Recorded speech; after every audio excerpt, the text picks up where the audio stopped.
I want to highlight a hero. And I mean that in the truest sense of the word. I'm not using that loosey-goosey as like a meme or a joke. Local Redditor posts Big Chungus under Ubisoft tweet, what a hero. I mean a legitimate, selfless act of bravery that led to lives being saved. It's a story that I feel flew under a lot of people's radars, but I think this kind of selfless heroism needs to be something that's applauded and talked about extensively, because this is rare and it is special. In Oklahoma this week, a principal named Kirk Moore tackled a school shooter and in the process got himself shot. Heart-stopping video shows a heroic Oklahoma high school principal tackling a Columbine-obsessed ex-student moments after allegedly being shot. 60-year-old Kirk Moore charged at 20-year-old Victor Lee Hawkins, who was armed with 2 loaded semi-automatic pistols, in the lobby of Pauls Valley High School last Tuesday afternoon, a moment that was caught on surveillance footage. A beautiful tackle from Principal Moore right there, putting it on the numbers, looking like Derek Brooks in his prime. I feel like he was even fishing for a pseudo Goldberg spear there for a moment, and it was extremely effective. So Principal Moore investigated the commotion that he heard, saw the gunman, and instantly sprung into action, putting his life on the line to protect the students. So he charged at him, was able to tackle him to the bench, and then pin his hand until he was eventually able to disarm him. And in the process, he did get shot. But this act of bravery saved who knows how many lives, because this shooter was inspired by Columbine and intending to kill who knows how many people. Moore, who was the only person injured as Hawkins opened fire inside the school, was hailed for his bravery and preventing a tragedy of a much larger scale. Hawkins allegedly told investigators he didn't like Principal Moore and went to school to kill him. He ordered everyone to get onto the ground before trying to fire at one student in the lobby, court documents reportedly revealed. The crazed gunman's weapon malfunctioned before he aimed his pistol at another student, who begged him not to open fire. So according to the reports, the deranged gunman came in, ordered the students onto the ground, and attempted to shoot one of them, but the gun malfunctioned. He then cleared the malfunction, and it is at that moment where Principal Moore charged at him and then got shot in the process. Now, he said that he didn't like the principal, he was no fan of Principal Moore and wanted to kill him, but it wasn't just him that he was there to execute. He wasn't there on like an assassination mission just for the principal. What he wanted to do was conduct his own Columbine mass school shooting. He admitted to going to the school with 2 firearms which belonged to his father and said his intention was to kill students, faculty members, Moore, and himself. Moore, who has worked in the school district for more than 35 years, rushed to the school lobby to investigate the commotion. Hawkins was seen pointing his weapon at Moore's head and firing a shot, which struck the educator's right leg before he was tackled. The principal shoved the gunman toward a bench before getting on top of him, while the terrified student fled. Moore pinned down Hawkins' right hand, stopping him from firing his pistol before the weapon dropped onto the floor.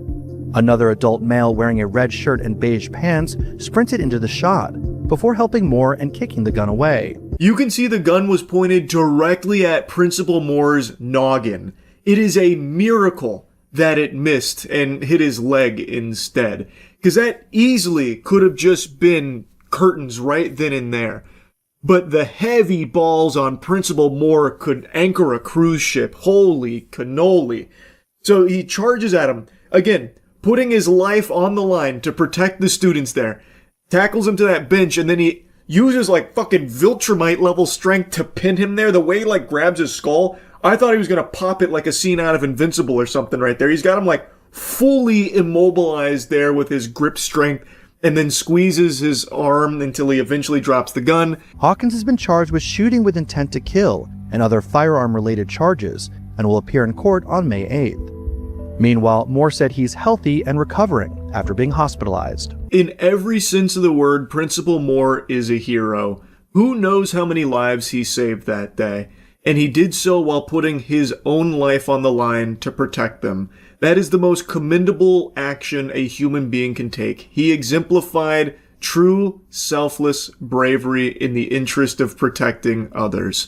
And in the process, he did get shot, and he made a pretty fast recovery. He actually even went to the prom that happened last night, where the students crowned him prom king, appreciative of his willingness to put his life on the line to protect them. It was an extremely wholesome moment, really. Anyway, I just wanted to yap about this a little bit, and that's really about it. See ya. Initiating moisture.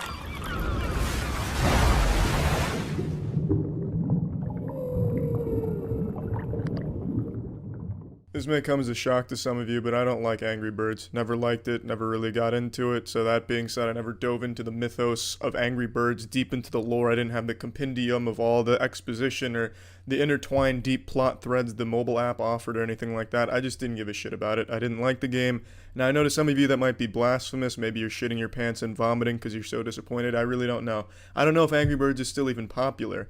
I remember in high school for me is when it was at like the peak popularity. Maybe it's still popular. I have no fucking idea.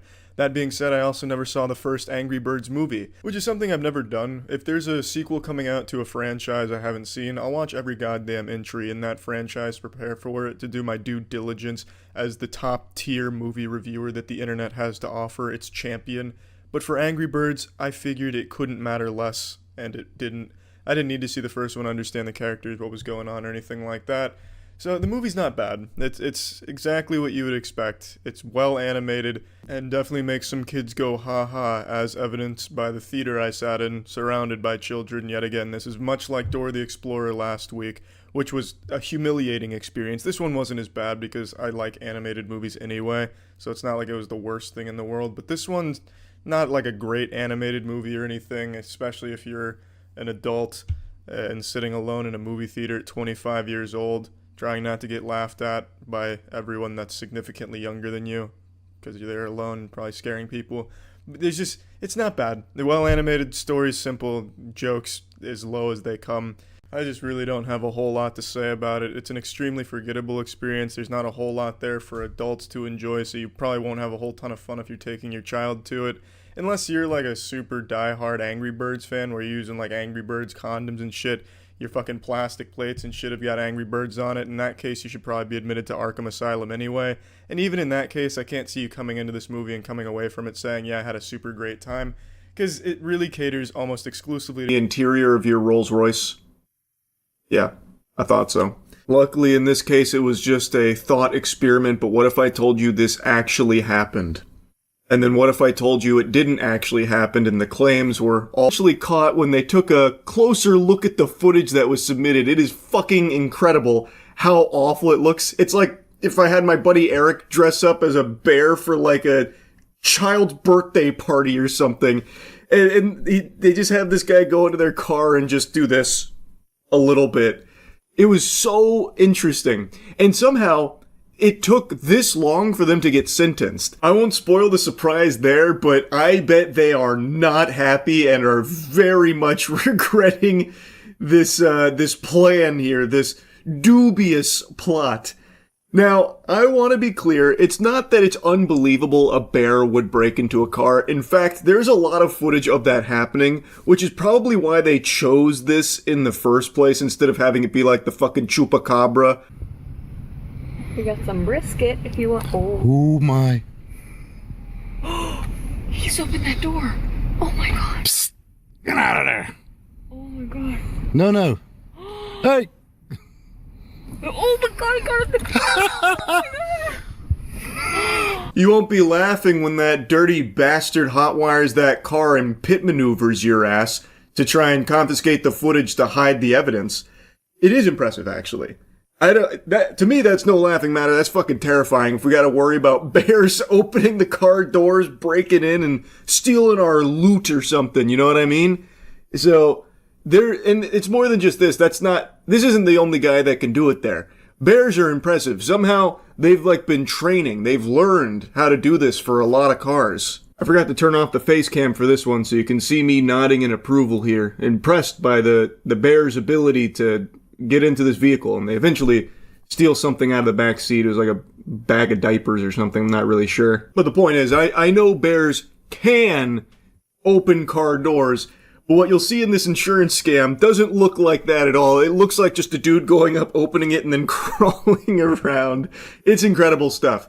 But yes, also side note, be aware, sleep in fear knowing that if you're transporting honey from the grocery store, you are not safe. At any moment, a bear could fucking scoot in sideways, open that car door, and rob you. Because they have learned how to open these car doors. That much is confirmed. You saw the California bear suit scammers finally got sentenced. Did they? I remember talking about that a while ago. I feel like it's been like 3 years. They only just now got sentenced. They were the ones committing insurance fraud. Because they were claiming like a bear went in there and fucked it all up, but then they got caught on camera and it's clearly just a guy in a bear suit. And yeah, you're right. It looks like it only just now went through. Humans who used bear suit to defraud car insurers are sentenced to jail. Oh no! And they took the high-quality bear suit! What? California Department of Fish and Wildlife biologists reviewed video footage of the attacks on luxury cars and said that the animal was clearly a human in a bear suit. I like how they had to bring out like the certified expert, but anyone with eyes could tell you the same thing. Hold on, let me pull up the footage. It has been a while, so maybe you guys forgot about this. This shit goes crazy, actually, though. It was a very interesting scheme, to be honest with you.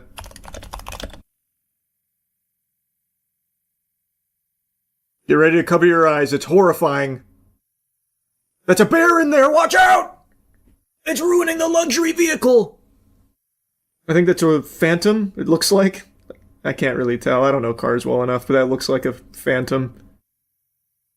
Oh, he's in the back seat! Oh, God, no. He's ruining it.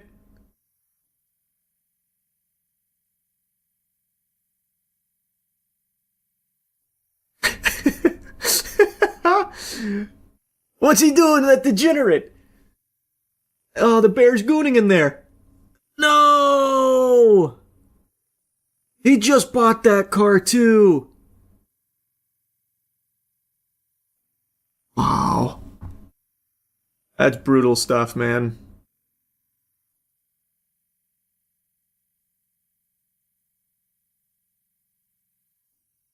Damn, look at the damage that he was able to cause. Fuck! Oh, there he is again. That fucking maniac. That bear got a taste of luxury cars and now he can't stop. Yep, right to the back seat again. Mm-hmm. Now he's getting in there causing all kinds of commotion. A huge ruckus.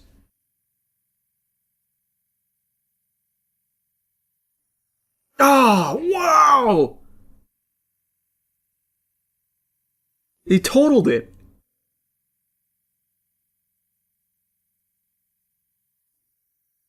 Oh, no. He's back again! Oh, look at the way he opens that door. He's so smart. Who taught him to do that?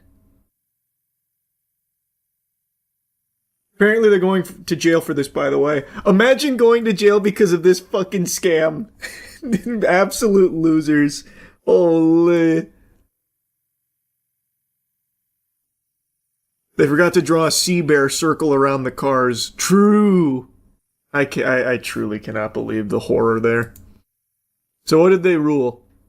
They were sentenced to jail after masterminding a scheme in which they staged fake bear attacks on luxury cars and collected more than $141K in insurance payouts. Isn't it sad that it actually worked? They actually got paid for that. Someone watched that footage, fucking mouth agape. Oh! Wow, alright. We're approving this, my god. We're sorry this happened. To carry out the attacks, the residents had a person in a bear suit climb into the cars and use claw-like kitchen utensils to leave scratch marks. The residents filed claims to defraud three different insurance companies. Two defendants, Ruben Tamrazian, 26, and Vahi Muradkian, 32, of Glendale, were sentenced to 180 days in jail, or about 6 months, and ordered to pay more than $50,000 each in restitution. Another defendant, Alifa Zuckerman, 39, was sentenced to 180 days in jail, while a restitution amount is yet to be determined. All three had previously pled no contest to felony insurance fraud. Oh, there's a fourth one. Ararat Cherkinian, 39, of Glendale, has a preliminary court hearing scheduled for September. Not immediately clear if they had lawyers. Oh, maybe they represented themselves. Or maybe they brought someone in a bear suit to defend them. Pretty cool. Hey, boo-boo, what do you think we're gonna find in this Rolls Royce? 180 days in jail. Good thing they brought in the biologist. They would have got away with it, too. You see the Lakers beat the Rockets last night without Luka or Reeves. I didn't watch the game because I figured it'd be a blowout. So when I saw that headline, that was more unbelievable to me than this fucking bear insurance fraud. I cannot believe they actually squeaked out a series win. I see no world where they actually win the series, but even getting one game there blew my mind. Oh no, they're also paying restitution, so it's 180 days in jail and restitution. So it's not like they're coming out in the green here. It certainly wasn't worth it, I'll tell you that much.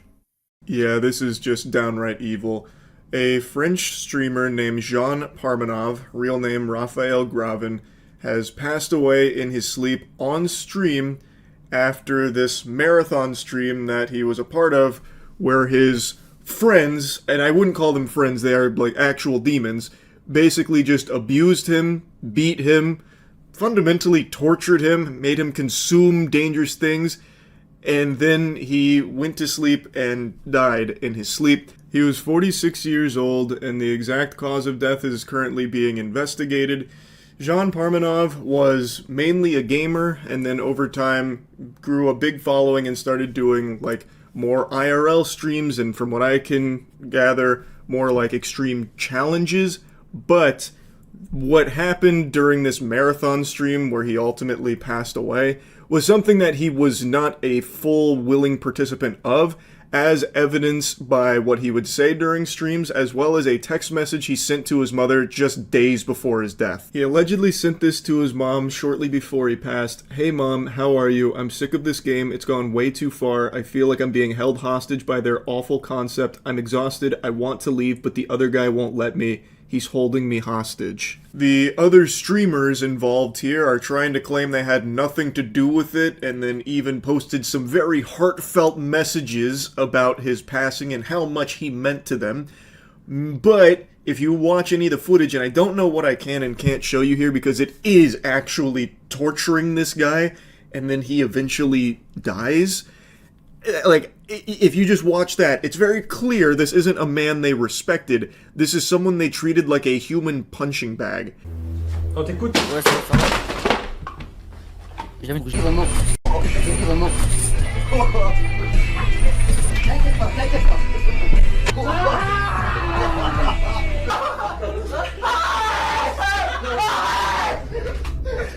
Je relâche. Allez, Arrête, tu vas mourir. Arrête, Sarfine, arrête. Oui. Arrête. Ah, il me prend, putain. Sarfine, arrête, tu vas mourir. Arrête, tu vas mourir. I've seen a few news sources showing these clips, so I'm assuming that these are okay to show. Not that any of it is okay, it only gets worse from here.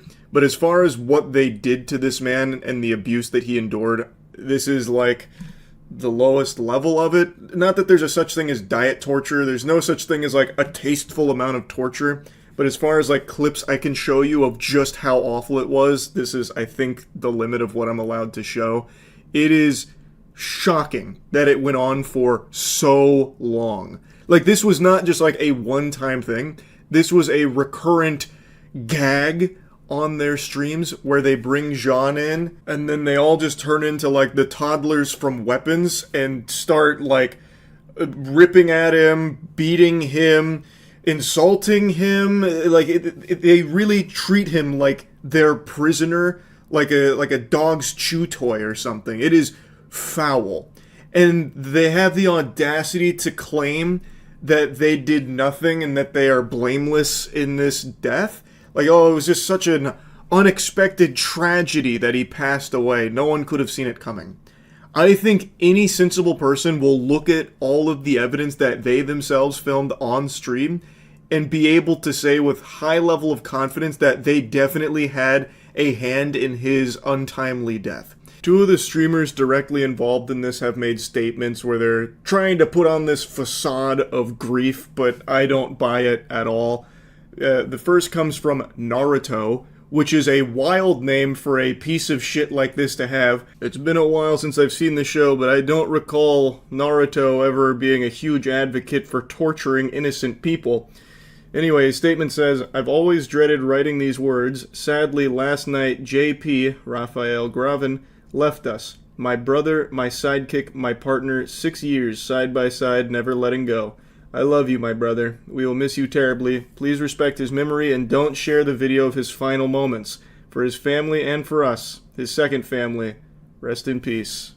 A bunch of words there, and I don't believe any of them. All of these words are once again more meaningless than mahujanize, and that's a word that I completely made up. This is hollow when you look at how they treated this guy for so long. It wasn't just the physical abuse that Jean Parmenov, Raphael Gravin, endured. It was the mental abuse. They would all, like, from what I can tell, they were even doing their best to, like, keep him from sleeping. They were, like, strangling him as well, which, of course, is physical, too. But, like, there was significantly more than just the physical stuff they were doing to him to mistreat him and abuse him and dehumanize him. It was terrible. It was truly terrible. Like, obviously, I'm not going to show any more from the stream, but do you want to know how they went to check if he was still alive? Well, when they thought something might be a bit awry, they threw a bottle at him. They just threw a bottle at his body, and then they went over and started slapping him to try and see if he'd wake up, but he was still unresponsive. So that's when it dawned on them that he had died in his sleep, on stream, right next to all of them. There is nothing that I have seen here that leads me to believe they genuinely cared about this guy. I think it's very clear Raphael Gravin very much cared about them and wanted to be their friend, and to me it seems like they exploited that. They manipulated him into being the butt of the joke for these humiliation streams. That's what these were. They were humiliation streams that they roped Raphael Gravin into agreeing to, and it seems like they were just dangling this carrot of friendship in front of him. And like all of the attention that it was gathering, it seems like they were holding over his head like, oh man, we need you here, JP. We need to, mistreat you on stream, but just know we love you. This is all part of, the joke here for the audience. We're all in on it. We're not laughing at you. We're laughing with you. That's what it seems like to me from everything I have seen here. And this has gone on for a really long time. It really seems like at no point did they actually respect JP or treat him like a friend. He was simply the catalyst for their humiliation streams. Because of him, they were able to get a lot more eyeballs and make a lot more money off humiliating and abusing this guy that they never actually really viewed as a friend. That's what it looks like to me. Now, all of this was broadcast on Kick, and it went on for a long time. Not only this 10-day marathon, but a lot of the other abuse that happened prior also broadcast on Kick, and at no point were they ever, reprimanded or shut down, according to sources. So a lot of attention is now turning towards Kick about, how they handle illegal shit like this. So our priority is to protect creators and ensure a safer environment on Kick. All co-streamers who participated in this live broadcast have been banned pending the ongoing investigation. So they didn't ban until after JP's death. Now, this kind of thing has happened on Twitch before. This isn't exclusive to just Kick. This has happened on YouTube streaming before as well. There was a streamer a while back on YouTube who literally murdered his girlfriend on stream. This is unfortunately something that has happened on other streaming platforms, and I understand that it can oftentimes be hard for a company to proactively get involved and stop something from happening before it happens, preventing a tragedy. This isn't fucking Minority Report here with Tom Cruise able to, see the future or some shit. They couldn't prevent it in some of those cases, but this one's a little different because a big source of their content was mistreating JP on stream. Strangling him, beating him. That was a big piece of their content for a while, even before, all of this blew up and he passed away. Like, I feel like at some point Kick could have absolutely been alerted to that and taken action. And Kick does have a history of letting criminal activity fly unpunished for a while. There is a streamer that I have talked about numerous times who has literally fucked a prostitute on stream, on Kick, in front of a child on stream, and still was never banned for that. And that wasn't even the first time that he fucked a prostitute on stream. But that was the first time he did that while a child was literally in the room while he had sex with that prostitute. Still, never banned. Kick has been very loosey-goosey with their enforcement of their own policies, where they will let criminal activity fly for way too long. So that is something I think they really need to get under control. Kick has been growing a lot recently, and I think if it wants to continue to grow, it needs to take shit like this far more seriously. Like, before something like this happens. I feel like day one of JP being abused during this 10-day marathon, Kick could have come in and just put the kibosh on it. I'm not saying that would have saved his life or anything like that. Of course, there's no way to know. But if Kick would just be a little more mindful of trying to prevent illegal activities from being broadcast on there, it'd be really helpful, not only to the platform, but to people like JP, where if his friends weren't receiving such monetary incentive to keep humiliating and abusing him, like if they had been banned by Kick, well, maybe they would have stopped. But when they get to do an entire 10-day marathon of a bulk of the content revolving around, like, fundamentally torturing this guy, well, then it seems like they've got the green light to keep doing it, and they made a lot of money doing it too. And I already know the defense that a lot of people will use here about Kick has grown a lot, so there's a lot of buns in the oven. They can't keep track of every stream every single time. And I recognize that to a certain extent, but this was a big stream for them. Like, this is something that I think would have been on their radar in some capacity, and given Kick's history of just letting, like, really degenerate and illegal shit fly for a while, I think there's a chance they knew about this, but just were letting it ride because it was a big stream, and they don't want to be viewed as the platform that's like Weenie Hut Jr., where they'll, like, ban people willy-nilly. Which, again, I get, but when it comes to, like, torture and illegal shit, there is nothing wrong with stepping in and banning those accounts. In fact, I would argue it's very beneficial for your platform to do that, so that way the perception of Kick as a whole isn't like a lawless wasteland where criminals go to broadcast illegal shit. And it seems like the user base would like Kick to do more in cases like this. Aiden Ross made a statement where he mentioned that him and Drake are going to be covering the funeral costs for Raphael Gravin, which I think is a very nice gesture. And from what I can tell, it seems like Aiden agrees that Kick needs to do more in cases like this to stop the illegal content from being broadcast on that platform. It seems like it's something the users agree needs to have more action taken on, like stopping illegal broadcasts of crime on Kick. Now, to go back to the actual individuals involved in the abuse of Parmenov, one of the lawyers for them has come forward and said that the victim had cardiovascular problems and that the violence in the videos was acted. All of those scenes are just staged. They follow a script, he said. Actually going back to the classic, it's all just acting. A pretty interesting defense tactic here. I wonder if the text message Raphael Gravin sent to his mother agrees that it was all a script and that it was just acting. It must have been part of it. It was one hell of a script here. This is up there with some of Nolan's best scripts. This is crazy. To claim that the violence was staged and just acted. No, the fuck it was not. You can watch it yourself and see that is not the case. Like, they're trying to pull that meme of Patrick Stewart going to sleep and then saying, wasn't sleeping, just acting, and use it to try and excuse the hand that their clients may have had in the death of a 46-year-old innocent man on stream. It's, again, you can watch the clips yourself. It's pretty infuriating. It's hard to watch, but you can. And it's very clear this was not some script, and that this was not just acting. This is real terror and real abuse that this man suffered at the hands of people he thought were his friends. Now, I do know that there are a couple of clips where Raphael Gravin was playing along with it to a certain degree, where he would kind of lean into like the humiliation / abuse for the sake of like the stream. There are a couple moments of that, but it's very rare. The majority of the majority of it is them like just lashing out and like attacking him or making him do things against his will, and it's not scripted. Very clearly not scripted or fully agreed upon. So I think that is a very weak defense.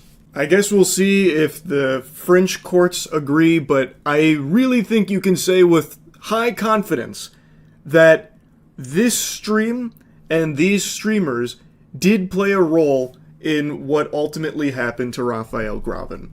They may not have directly killed him or anything like that, but I do think everything they put him through for such an extended period of time had a real role to play in what happened.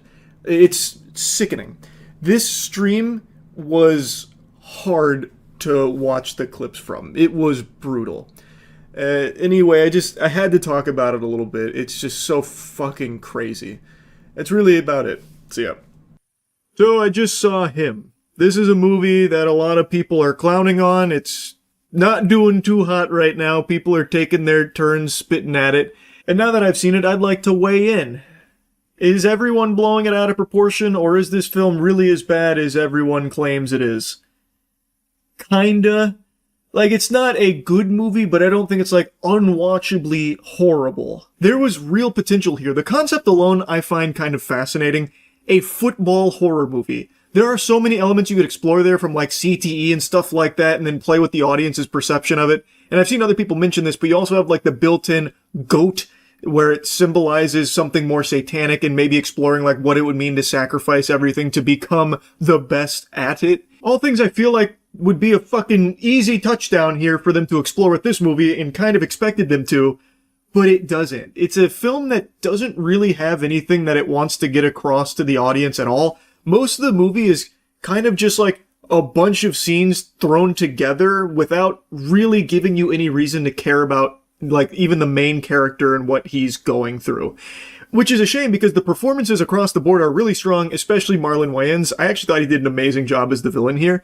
But there's nothing like really fleshed out about it. There's nothing to care about, and there's nothing to get invested in story-wise. It's kind of a mess. And most people are saying the same thing, style over substance. And that's very true. It is a stylistically good movie. Like, it actually does show real potential. The cinematography is extremely interesting, especially when they do like these X-ray scenes. Then they get like really like visceral with it. It's very cool. Like, I actually thought they did a great job with some of like the wild scenes that they showcase. But it just doesn't go anywhere or contribute to anything. And then the second half, well, not the second half, the last like 30 minutes of the movie is dedicated to just getting rid of all of like the abstract and all of like the mystery of it, and just beating home what it all is.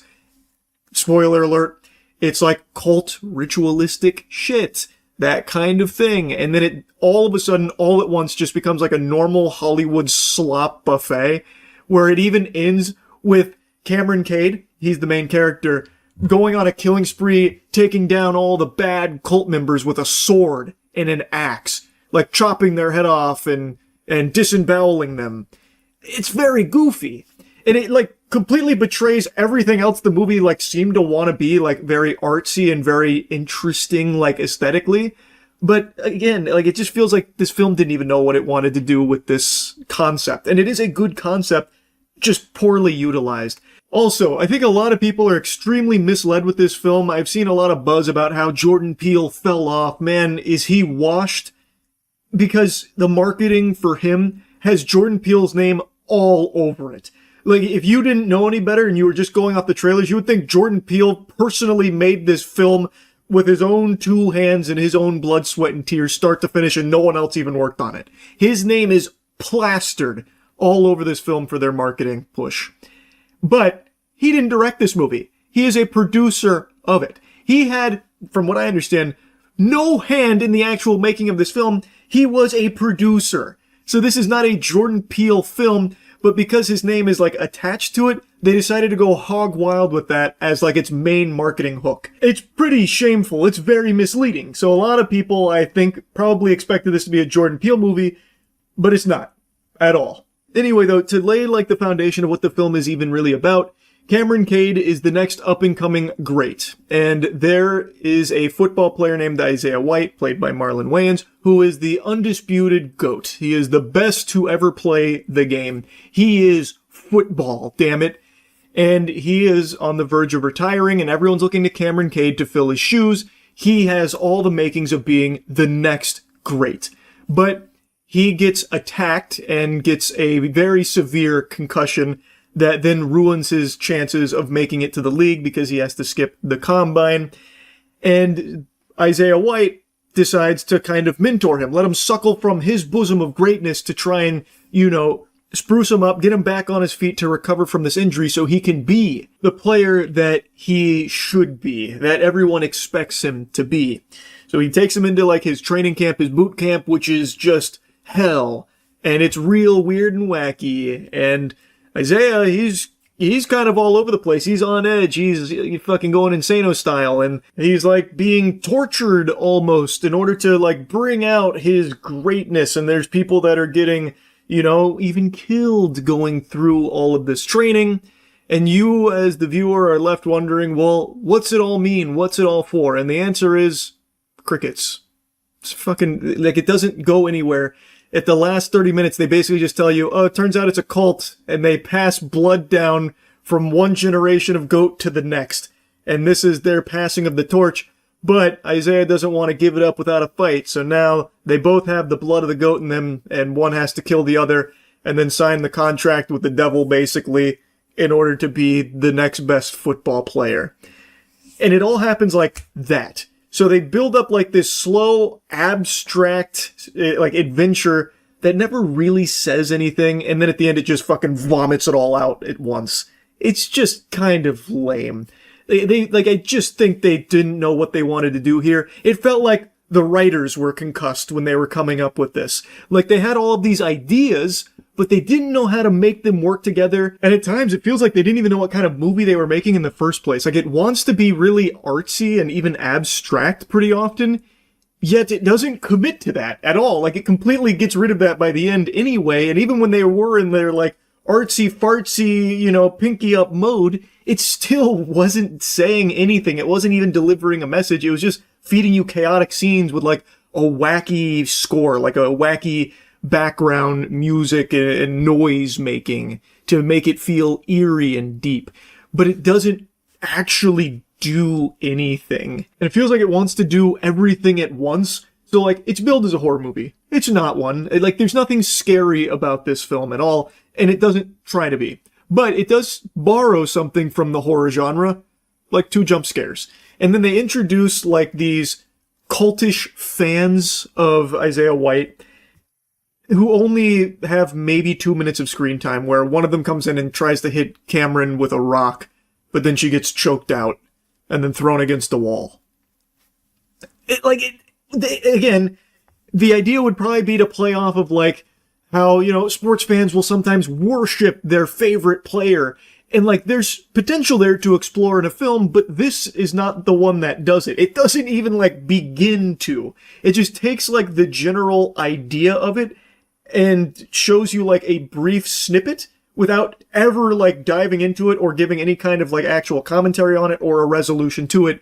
It's just, it doesn't really feel like it knows what at all it wanted to do with this concept. Really, the worst part about my experience with him was the meal I ate going into it. I was really hungry beforehand and I had a little time to kill, so I got a tuna sandwich and mac and cheese. A diabolical combination that made an unholy concoction in my gut that had me struggling with bubble guts throughout the entire film. And I will admit, a traitorous fart or two may have escaped my cheeks, but it seems like this movie's kind of flopping. There weren't a whole ton of people in that theater, so the auditorium wasn't exactly, hitting the PU who did that or anything. It kind of just, got to dissipate without disrupting many people's, viewing of him. Glaze is a powerful thing, and it spreads like a virus. To some people, it's like a drug almost, where they can't help but just spread it. And what you find to be glaze-worthy, I might not, and vice versa, but I'm something of a glaze epidemiologist, where once something starts to spiral, I start to study and try and sink my teeth into it to find out, does it deserve this level of adoration? And such is the case with an anime that just premiered called Sentenced to be a Hero. I'd never heard of it before, but seemingly out of nowhere, tons of people gushing grannies over it. I've even seen some people say that this will be the biggest anime of the season, which is big boy words. That's beefier than this fart. Don't know if the mic picked it up. That one was just a bunch of air. The hair was a silencer on that one. Not a lot of bass there. Point is, this is a stacked season for anime. Some huge names are coming in for a new season that people are extremely excited for. But right now, all eyes and all attention are on Sentenced to be a Hero. Now, granted, it has started before a lot of the other ones, but it has a huge 9.1 rating as of me making this video, so of course, I had to check it out. Does it live up to the hype? Now, there's only one episode of it right now, but it's an hour long, which I really appreciate it. I think that's always pretty special. To me, that shows like a level of confidence in the show that they believe it's going to be a spectacle, and we're coming out, the gloves are off. So it's 1 hour premiere here for Sentenced to be a Hero, and let me tell you, wow, is it impressive. Like, the visuals in this are incredible. I saw that was a lot of people's, big point is how great the action is in Sentenced to be a Hero. They weren't lying. It is constant action throughout this hour, and it is animated beautifully. It goes fucking hard, and I love that our main character, Xylo's power, isn't the standard, super strength kind of thing. He uses sacred seals. One of them lets him fly, and the main one you see him using for combat is he imbues swords with fire and light, which cause them to explode. So he throws swords that blow up on impact, and he uses it to kill demons. In this show, they're called fairies. They're controlled by a demon lord. It is extremely hype. This premiere felt like I was watching the finale to an anime season. This was almost anime movie level quality for this hour. I was very, very, very impressed. They were definitely right when it came to the hype around the action and the animation. It was extremely good. Now, I also was pretty interested in the world they build here. Hero shows are a dime a dozen. That's the main thing. Even outside of anime, everything is geared towards hero type content. So immediately the name Sentenced to be a Hero, I thought, okay, it'll probably be a pretty generic hero anime, which is fine as long as, it's cool. They do give it a different spin. So in this universe, being a hero is the worst thing you can be. It's a crime. Rather, it is the biggest possible punishment for criminals. When people see a hero like Xylo, they're not excited. They're angry. They're upset because they know that the reason he is a hero is because he was sentenced to be one, meaning he is the lowest of the low. He is a piece of shit that took a shit. If you are punished, the worst imaginable punishment in that world is being sentenced to be a hero, which gives you basically immortality, where even if you do die on hero duty, they drag your soul back from hell in order to make you be a hero again, so you're constantly being fundamentally tortured on the front lines fighting for the rest of the people around you. So it's not a noble position, it's the worst position, which is an interesting spin on it. And also, they introduce goddesses, which are these weapons that are utilized by the knights. However, in episode 1, our hero, Xylo, makes a pact with a goddess, and they are fundamentally the most powerful weapon against the fairies / the demon lords. It's a really interesting spin off of tropes in the anime hero genre, and I'm very curious to see where it goes. That being said, it's very simple so far. We're only an hour in. Our main character, he was betrayed, and his crime seems to have all been a setup, and now he's forced to endure this eternal punishment for it, where he is viewed as the ultimate evil. And of course, there's other heroes around him, and now he has a new goddess that he has made a pact with, and they will be fighting fairies and demon lords, presumably for the rest of the season. So while it's not extremely deep right now, I could never expect it to be after just one episode, 1 hour long, but it is enough to get me hooked on the show, and I want to see it through for sure. The action was incredible, the animation was amazing, and I do think the narrative is interesting enough and different enough from the others in there that it feels fresh. Overall, I really liked it. I definitely understand why there's so much hype around it now. I think it lives up to the hype for sure. Now, I do want to express there is only one episode out, so I don't think it's out of the realm of possibility that this is the best episode in the season. Maybe from here, the animation takes a fucking nosedive. We've seen it before. Ninja Kamui, Lord help us. Anyone that watched that train wreck unfold. The first 3 episodes, fucking masterpiece, and then it just eats the fattest ass you've ever seen. CGI out the wazoo, becomes like the worst mecha anime ever. They even had like AI images in it at one point. It was a fucking disaster. But it had 3 amazing, beautiful episodes in the beginning. Huge bait and switch with Ninja Kamui. I'm praying that's not the case with Sentenced to be a Hero. I'm pretty optimistic it won't go down that path, but I wanted to at least make a mention that it's something kind of in the back of my head here, since this was such an explosive, beautiful start to it. I don't know how many episodes are going to be in this season, but I wonder if they can keep up that level of quality throughout the entire series here. I feel like they probably can. I think they probably wouldn't have done an hour blowing their load right away if the rest is just trash. Like, if the rest is dog shit, I don't think they would just dump an hour immediately. They'd probably want to spread that out as much as they could. So I'm pretty confident that it's going to stay very high quality throughout. This was a real pleasant surprise of a show here, and another anime that I'll be watching this season. It really is crazy how stacked this season is. There are so many bangers, and now, from out of nowhere, from the top turnbuckle, Sentenced to be a Hero comes in and just fucking lat spreads. It was a really good premiere, and while we're on the subject of anime, I started Orb on the Movements of the Earth very recently. Well, I started a while ago, but then tons of other stuff came out, so I ended up watching that, fell to the back burner. Started again recently. What an incredible show. I haven't finished it yet, but man, what an amazing show. And then, I heard that the creator of Orb made 100 Meters. Buddy mine Dankin hasn't stopped going ballistic over how good 100 Meters is, which is an anime movie that's on Netflix right now. So I also just watched that. What a fucking amazing movie. I've said this for the last, 3-4 years maybe. We are actually in the golden age of anime animation, in terms of how incredible these shows look. I know plenty of people will split hairs over, the quality of anime that's coming out, whatever. I'm not here to have that debate. I'm talking purely from the standpoint of animation. It is breathtaking how incredible the shows and movies are that are coming out. Visual masterpieces. The spectacle is unbelievable.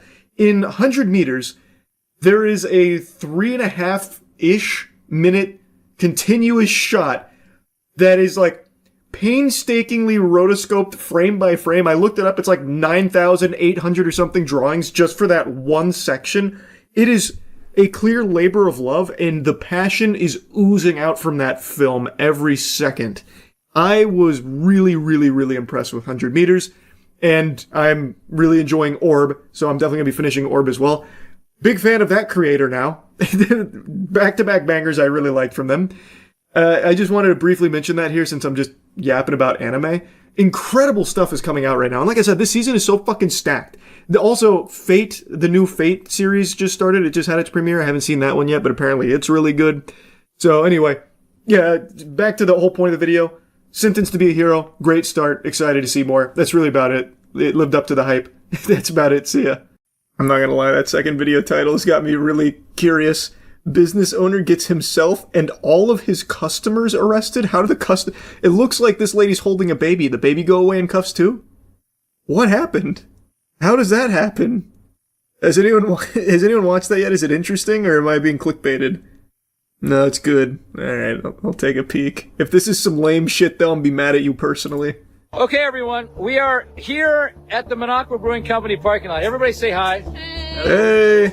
And there's a police force around our place right now. Let's take a look at this gentleman over here. This is Kirk, a man known throughout Minocqua for all the wrong reasons. And today is yet another day that he locks horns with his longtime enemy, Greg. But unlike the other times, today local beef to end differently. How long is this going to go on? My kid right here has got to put up with this nonsense. There you go. Okay. Yeah, that's what we're... I'm going to go over there myself. Please don't. This is getting so... We're going to make sure that this is transparent and public because we don't trust the federal government anymore. You're part of a very fair at the moment because unfortunately you may be great guys, but your president and your regime is not. Wait a minute. The chaos begins around 5:20 p.m. on the evening of June 27th, 2025, after Greg Walker, the owner of Lakeland Times, calls the police in Minocqua, Wisconsin, following yet another dispute with the owner of a neighboring business, Minocqua Brewing Company's 48-year-old Kirk Bankstad. For the responding officer, this feud is nothing new, but he doesn't yet realize that this time, Kirk isn't alone. Bankstad's over there in the thing. You see the woman in red, the guy in green. So I walk out and they say, "Hey, Walker, f*** you can make sure you call the police department or the sheriff, you thin-skinned." They're all over there. They're antagonizing me. Why? He has a criminal thing going on. There's bail here and everything. We're witnesses to a crime on him right now. I don't understand what's happening. Why is there so much bad blood and animosity with you here, Greg? Are you an asshole? What's happened? What's gone so wrong here in the community? I am so curious on what's built up to this. Was he yelling or just the Nope, people? him. He started the whole thing. It was all Bankstad the whole time. Now it looks like he ran out of there. He's trying to run away. That person, those people right there, that woman in the red, the guy in the green, the blonde, the guy holding his beer up, the other antagonizing me. Bro, you might just be a nerd. Like, maybe you're just like a dweeb. I don't know, man. Just the way you're even talking about it, I can see why people would make fun of you. I don't know. I'm gonna be honest. I'm starting to think maybe Greg's not the good guy. Every one of them should be written a disorderly conduct because I have every right to come to my building and not be harassed by a bunch of drunk people. I mean, they're just making fun of you, Onto your man. property at all? Okay. But they don't have to. He's got a criminal. We got a case right now, Right. criminal defamation case. Right. Defamation, he's just making fun of you, bro. I'll talk to you in a minute. There he is. That's what he's been doing the whole time. And that guy right there. Just that go walked inside. out, the guy, the big Just guy go in the inside, bro. Okay. Yep, they should all get still. They're filming it and everything, and they're just, it's beautiful. Hopefully it gets put on Facebook. Mm-hmm. I'm sure it's being live streamed right now. Yeah. So. Okay. Yep. Sounds good. But we have a case, so I know the sheriff. I called the sheriff. He's already looking at disorderly conduct and bail jumping. Okay. Talk Sounds to the good. district attorney. Okay. Sounds good. I'm going to go pull up that stuff, and then I'm going to go over there, and I'm going to talk to them, okay? Is this going to go on? Is my kid renting here? He's got to put up with this nonsense? There you go. Okay. Yeah, that's what... Yes, I'm going to go over there myself. Please don't. This is getting so... Okay, hold on a second. Anger, that's why I'm here. It's like this wild animal over here, you know? Did she hear? Did she hear him? Oh, she heard. She called the police already earlier. Okay. What the hell are you guys doing? Just please don't go over there, okay? I'm going to go over there and talk to them. But So what are they doing? Are they just making fun of I people? don't want you going over there and getting you called in. This is 3-hour parking. You got parked here all day long. It just goes on and on in this liberal bullshit. God, thank God. If your daughter heard anything, I need that. Okay, she was gonna walk over and file a complaint. Okay. Listen to him. Listen to him. He's doing the whole rant and everything. Okay. Outside. What is the photo? Do you know? I don't know. I couldn't see from when he was showing it. Did you see what the photo was? Look at it. I got Officer Radmer here, and this guy, they're just going off. It's a mob. You just had Scott Bassett, the neighbor, came over. He's going ballistic. He's got it all. I mean, when does it end? I mean, seriously, great. What was he carrying? Was that a turkey? Ballistic, he's got Or it a big all. rock? I mean, when does What does he got here? Looks like a turkey. it end? I mean, seriously, Grady. Listen to him. Hear him? Before entering the brewing business, Okay, here we Kirk go. had run as a Democrat for the Wisconsin State Assembly in 2020, ultimately losing to Rob Swearingen. But his feud with Greg... Holy fuck, man. That stash. It's like this is like the idea of a mustache. What the fuck? I haven't seen like a patchy mustache before. Walker dated back to 2015, when Kirk criticized a Lakeland Times article about a local festival, accusing the paper of being misogynistic toward a female Chamber of Commerce director. Over the years, the conflict only escalated. In So this has June been going for a 2020, decade. After another Lakeland Times story, Kirk began publicly calling Walker a crook on social media, claiming he had heard Walker had a drinking problem. Then, in March 2021, Kirk falsely accused the newspaper of using a derogatory slur to describe the local Chamber of Commerce director. In reality, the paper had used the word idiocy to criticize the chamber's actions surrounding a festival, not the slur Kirk claimed. But even this was only another chapter in their long-running feud, and this time, another family had been caught in the crossfire of Kirk's stunts. Hey Grady, it's Officer Admiral. Okay, so now this is who we just saw on the other side. So this is Scott. Shift here. Yeah, so I just got on shift here. So I'm figuring out what's going on here, but they're yelling across the road and pointing, and it sounds like they were swearing and stuff at Greg and employees. And we also have a house right next door that they called and filed a complaint as well. Okay. This is such boomer drama. I know, it's glorious. I love this shit. Right in front of the office. I just spoke to Who cares? She can say that, bro. she can. They can say that if they want, man. Get myself in a jam until the other deputies get here, because that's not smart for me to go there by myself with how they're acting. Yeah, but you want to make sure you get all of them. Every single one of them. Look at them. You're witnessing that. Yeah, it's all being recorded too. Okay, well, film them. Yep. There you go. Get every one of them and arrest them. Flipping me off, that guy. They can do that, bro. They're allowed to do that. Well, I'm going to go pull up those cases, and when the deputies get here, we're going to go over there. But I would go over and get them now.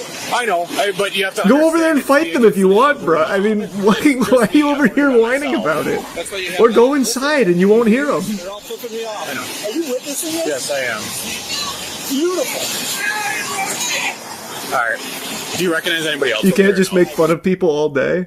He's all day. The only reason they can keep making fun of him is because he's standing here.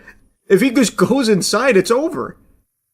I don't know. Like, and you kind of can do that. Like, you can make fun of people. Don't be surprised if you get punched in the mouth for it. But you can do that. And if he wants it to stop, he can just walk inside. He's 2 steps away from him, from his house or his business. He doesn't have to stay there. Okay. You got this, man? Yep. You getting this? Yeah. Okay. Sounds good. Yep, no problem. Pier 43, I have about 30 people over at Minocqua Brewing Company. They're still consistently yelling profanities across the highway. I did speak to the father of the tenant next door. Sounds like the daughter is going to be walking over to make a complaint as well. I'll just go over there. Hello.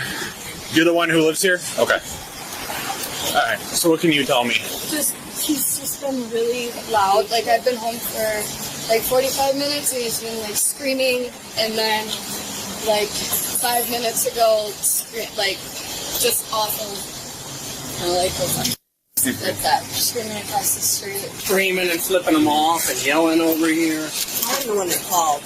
Okay. I just called too, because they were flipping me off. Just please, everybody, just don't even go over there and look at them. I don't want to make this, I ran my leaf blower just to drown them out a little, so you don't have to listen to this nonsense. Because right now... That's not really a good plan, bro. How's the leaf blower going to do So anything? I'm waiting for some deputies to get here as well before I go over there, because I know it's... Play some music or something. Play some DMCA music. It'll get his Facebook thing demonetized. Think. Hopefully they're stepping on it. Think, Mark. Put a lock on his door. That's the county thing. Because, yeah, the county is the one who said he can't operate. I don't know. I know everybody is asking that question. I'm asking that question myself, too. Yeah. He's going to close up and go before everybody gets. I had to pull up some stuff on my computer, but I'll be hanging out here until the deputies get here. While Kirk's actions were nothing new to officers, Walker, or much of the community, they still managed to provoke outrage. In May 2021, Walker officially filed a libel lawsuit against Kirk after he refused to remove posts calling him a crook and a misogynist. Then in August 2021, while that lawsuit was this is so local, Kirk made another shocking accusation, falsely claiming that Walker had allowed his own brother to die in a hunting accident so he could inherit the family newspaper business. What the Kirk would fuck? later admit that parts of the story had been fabricated. In October 2003, this guy's just a maniac. A jury awarded Greg Walker $750,000 in damages, one of the largest defamation verdicts in Wisconsin history. A year later, in October 2024, the judgment was reduced to $580,000, with Kirk personally paying $50,000 while the remainder was covered by insurance. But if anyone believed this lawsuit would finally put an end to it all, they were wrong. Less than a year later, so much Kirk was lore. back doing what he had always done, and things are only going to get worse. Okay. So they're all standing in their beer garden, looking over at Greg Walker, flipping him off, cussing at him and everything. Kirk is involved with that, and I know he has, I believe, what was it? For his open misdemeanor. God damn it! I need to see them talk to Kirk. Go over to him. Expect Sheriff Grady Hartman. Oh wait, this is his POV. Me because they are friends. Kirk pulls out his phone once again to record a video for his social media about the incident. Okay, everyone, we are here at the Minocqua Brewing Company parking lot. Everybody say hi. Hey. Hello. Hello. And there is a let's see. There's a police force around. Damn, he is our hammered place right now. Let's take a look at this gentleman over here.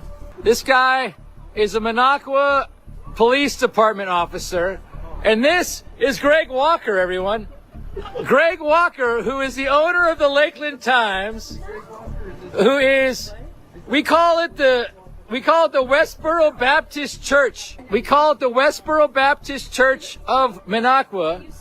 Greg Walker has called the cops on us, and he expects Sheriff Grady Hartman. He expects Sheriff Grady Hartman to come and arrest me because they are friends. He expects Sheriff Grady Hartman to come and arrest me because they are friends.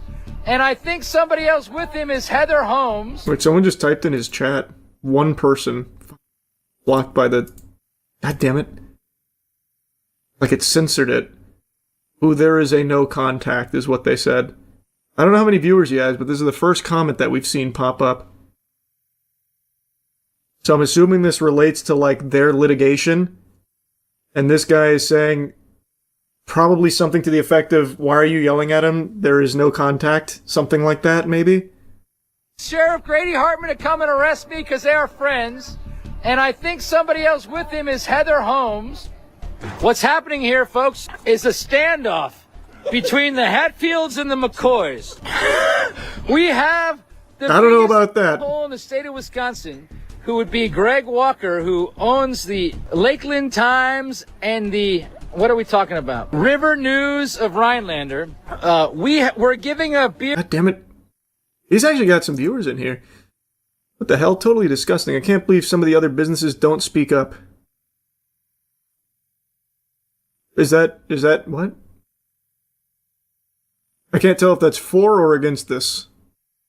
Yeah, we're giving a beer tasting, and we were lamenting the poor state of journalism in northern Wisconsin because Greg Walker only reports the news that he wants to be told.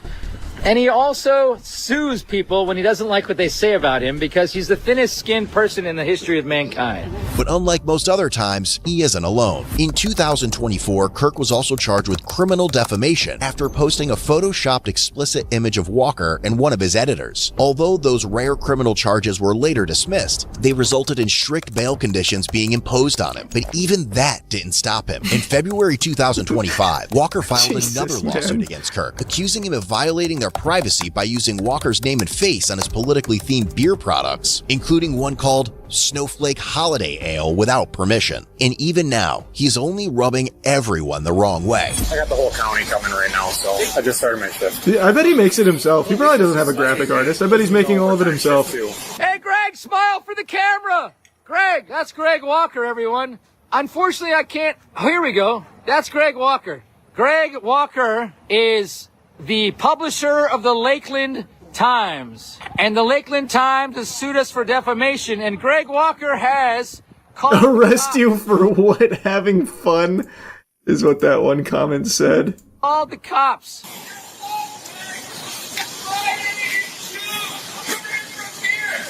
$39.11. I'm on law 1. Kirk is currently still yelling at Greg. Hey, officer, raise your hand. You're on prime time. You're on prime time. Apparently these guys don't love to be videotaped because they're all corrupt. Are you going to stick around, Greg? The entire state of Wisconsin is seeing you with Heather The whole Holmes state? Holy talking fuck. right now. So these guys, everyone's tuning into his live Greg stream. Walker and Heather Holmes work for the Lakeland Times. Oh, Sheriff Grady Hartman. Here we go, everyone. Hey, film it, Angie. Let's see what's going to happen today, everyone. This gentleman is walking over not to talk to me, apparently. All right, we're gonna. He's here for a beer, At actually. this point, nobody is free to leave. Okay. From what's been going on, I've been sitting here listening to everything. Nobody is free to leave. Okay, hold on. So nobody is free to leave at this time. Okay. Hold on. We're about to walk out the door. Okay. I saw you two sitting here, so you guys are good. Nobody's free to leave. Yep. Sir, you are live on candid camera. Okay. What is your problem, sir? Why are We're you gonna holding figure out us? what's going on. What's going on? Well, I've been standing here and you've been yelling over there. Yeah. You do realize you have no contact with him, right? Huh? You have no contact. I don't with him. contact with him. You were looking directly at him, calling out to him. Come on, man. Hey. We're going directly to my spot. No, we're not. Yes, we are. Okay, Yes, you are. Oh. Yeah, so that changes things. If he has a no contact, then yeah, you can't fucking do that then, brother. But yeah, if you're just gonna make fun of someone, you can do that. And Greg could have gone inside, and it stops right then and there. But yeah, this guy's a fucking maniac. He just keeps going with a no contact. Ooh. Take it. Everybody look at this. Man, I'll take this. You're being detained right now. Stop. Stop. Take this video. I'm not doing anything. Peaceful. Unlock your hands. Hey, how about you? I couldn't imagine having an arch nemesis like this for over a decade. It reminds me of what I just saw earlier today about like two turtles that have been feuding for 120 years over one of them stealing grass or something. It's that same energy. How about you stop hurting my hands? Unlock his hands. I'm not hurting my hands. Stop resisting, Kurt. I'm not. I'm stopping. No, you're not. Do? Loosen up. Don't be so tense. Put your wrists behind your back. Walk. Why are you resting? Exactly. Sheriff Grady Hartman. Hey, you need to loosen up the right one. I'm in pain.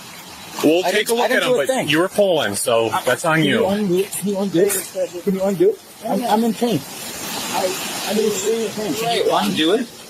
Oh, Scott's filming too. There's so many angles here. Everyone's streaming. If you didn't resist. And all of Wisconsin's watching. I might tense up when being illegally arrested. You broke a no contact, Kirk. You know that. What do you mean a no contact? You know you have a no contact. Bro, he drank 45 beers this morning, man. He doesn't remember. I mean, I'm not gonna do it. I'm not a flight risk. Okay, I don't need anyone else here. Everyone else needs to go back to the 12. Can you loosen it up again? I mean, I'm not a flight risk. What are you going to do? I've never been arrested my entire life. Well, except for the last time. Yeah, put it on. Oh, those are my keys. Can you give them to my employee?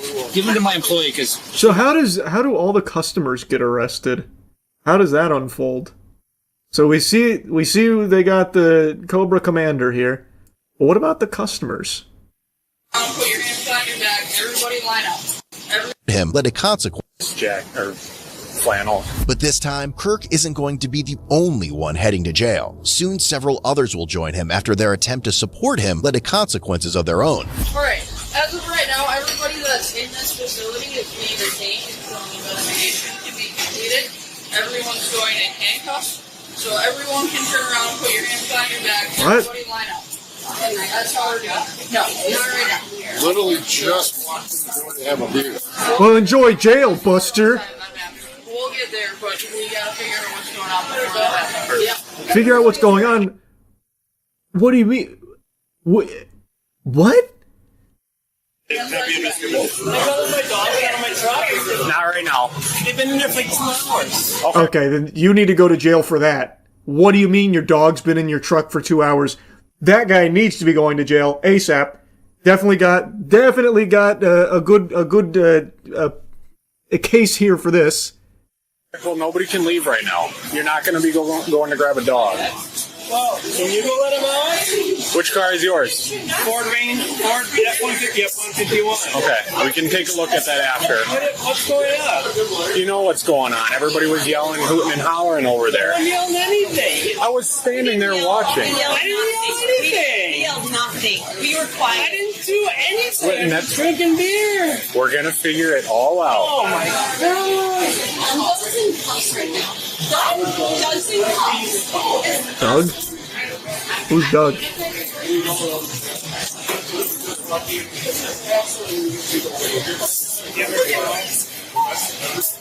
You know everybody that was doing it? So the one that she took away, he was yelling.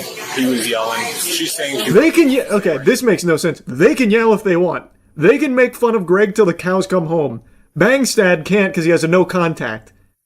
I don't get this one. This makes no sense to me. It's not harassment. That guy can just walk inside. They are doing nothing but making fun of him if they were even yelling. I don't know. I only saw Bangstad yelling. Now this is some goofy shit. next to Kirk going like this, over towards Kirk. Or over towards Greg. I need to point out the guy in black shirt, one that's still recording. That one? It's not harassment. It's not. Black shirt can go, handcuffs. That guy could have easily just turned around, walked inside. They were making fun of him. You can boo people. You can make fun of people. Do you think Eric Schmidt was being harassed when the entire auditorium was making fun of him during his AI speech? No. That is not the same. Bangstad can't because he has no contact. This doesn't make any sense to me. I didn't see him before. Okay. Yep. I didn't see these. Are you with her? I didn't see them. Black shirt with phone. Blue shirt that just walked that way. And her, I did not see them do anything. They said they just got here. I believe they did. Okay. Who else? She was standing by Kirk, pointing over to Greg. Okay. Well, when you got a group of people that are over yelling in that direction. Who else? That might be it right now. Some people dispersed while I was talking to them.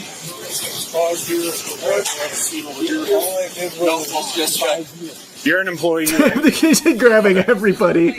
I didn't see her do anything. I didn't see them do anything. These two? No. Didn't see? Okay. Is that all we're going with?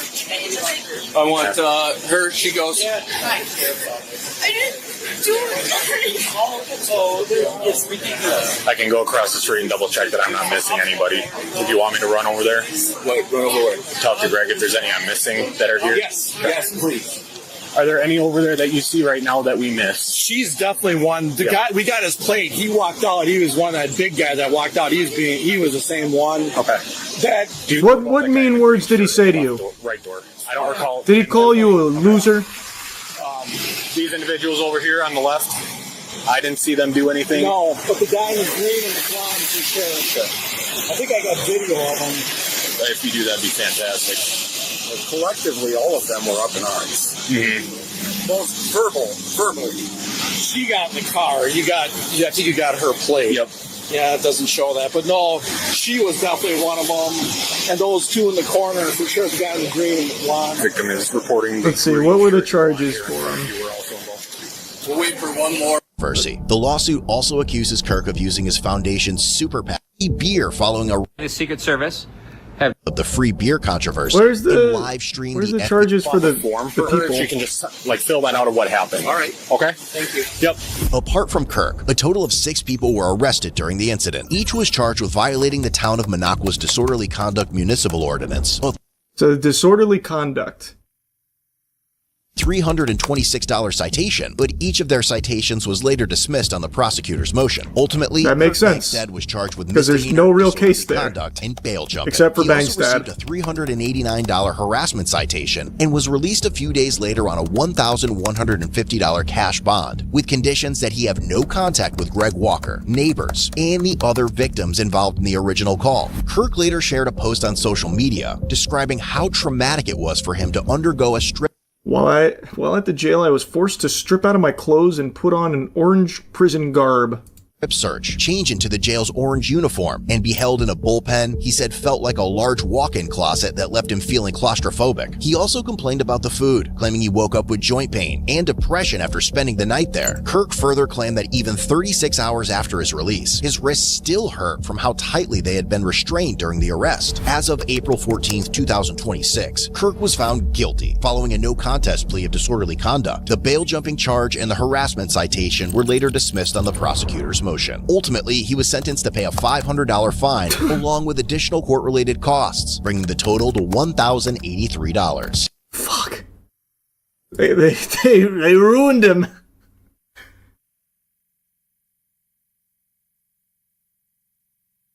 What a wacky story. Yeah, I'm sure it was the food. I'm sure it had nothing to do with all the copious amounts of alcohol that he was consuming that day, by the way. Yeah. Keep watching, there's more. How could there possibly be 4 more minutes here? $3. But this incident is only another bookmark in Kirk's long history of run-ins with the law. As of 2026, Greg Walker and his editor are still pursuing a lawsuit against Kirk over the beer branding controversy. The lawsuit also accuses Kirk of using his foundation's super PAC funds to cover personal legal expenses tied to his ongoing feuds, something a judge reportedly described as potentially committing some sort of fraud against his donors. Yeah, but that's not a crime Kirk anymore. Has already found himself in trouble again after making another controversial social media post offering free beer following a recent attack. As of April 30th, 2026, Kirk posted another cryptic message on social media in the aftermath of the free beer controversy and live streamed the FBI's visit to his establishment. The FBI and the Secret Service have just pulled up. I've got my lawyer, Fred. Hey, Fred. We're going to make sure... Hey, Fred, that's your lawyer? Hi, Fred. No tie? Casual wear today? Hey, Fred. We're going to make sure that this is transparent and public because we don't trust the federal government anymore. So, hello, guys. How you doing? Hello. You're part of a very big live stream at the moment because... One of the biggest live streams in Wisconsin, you actually. May be great guys, but your president and your regime is not. So the reason that we're here today... Yep. Just to ask a couple questions and then we'll be... Yep. Got it. So the question that I got first for you is, do you know anyone who wants to or has made threats to kill, kidnap, or inflict bodily harm on the president or vice president?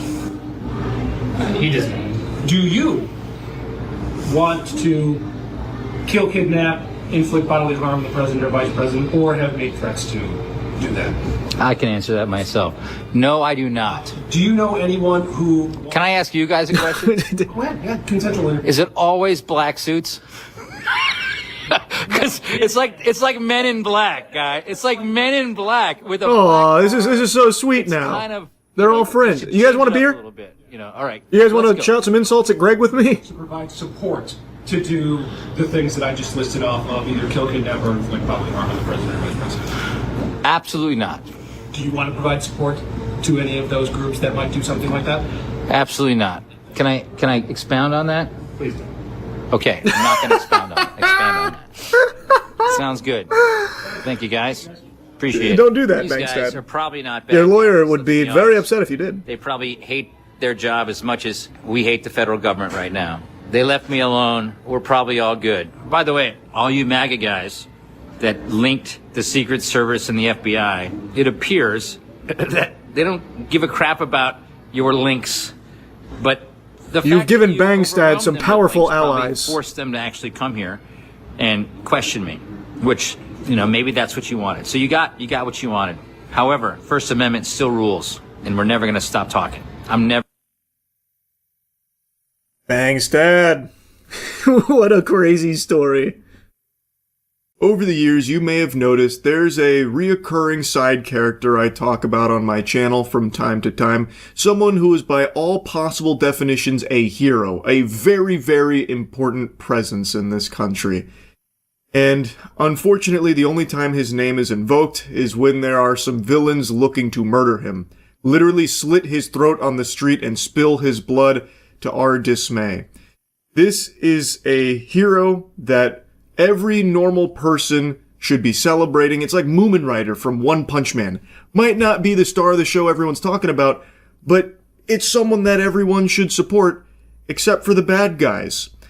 This character's name is Section 230. I got a little lost in the sauce with this introduction here. Section 230 is an extremely important piece of legislation that's been around for coming up on exactly 30 years, 1996. Wow. That really put in perspective how old I'm getting, because I'm 1994. I am older than Section 230, holy shit. But point is, outside of my bones turning to dust and everything, Section 230 is still young and spry and extremely important for the current landscape of the internet, and was a fundamental building block that allowed the internet to bloom in the first place. It's extremely simple. Even if you're hitting whippets right now, you'll still be able to comprehend what it's saying. No provider or user of an interactive computer service shall be treated as the publisher or speaker of any information provided by another information content provider. Now, why am I bringing this up now? Well, it's because there seems to be a pretty big push to dismantle Section 230. Actor Joseph Gordon-Levitt actually just made a pretty strong statement in condemnation of Section 230 and how things desperately need to change to save ourselves. I understand what Section 230 did to bring about the birth of the internet. That was 30 years ago. You know what else was 30 years ago, Joseph? Your last good movie, dweeb.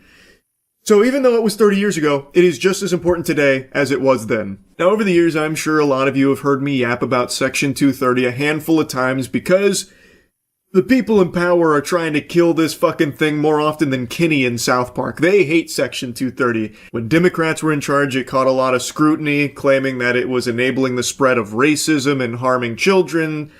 With Republicans in power, they're claiming that it's spreading misinformation and anti-Semitism.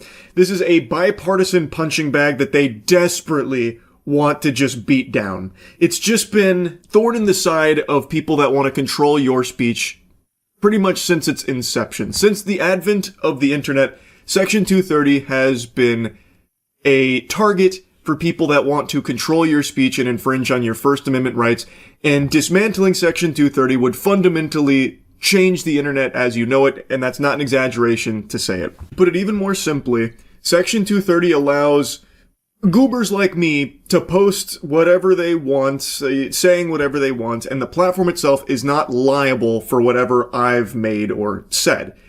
That is on me, personally. The platform isn't going to be, fucking dragged through the streets with legs spread like a goddamn Thanksgiving turkey for it and getting blasted by lawsuits or whatever.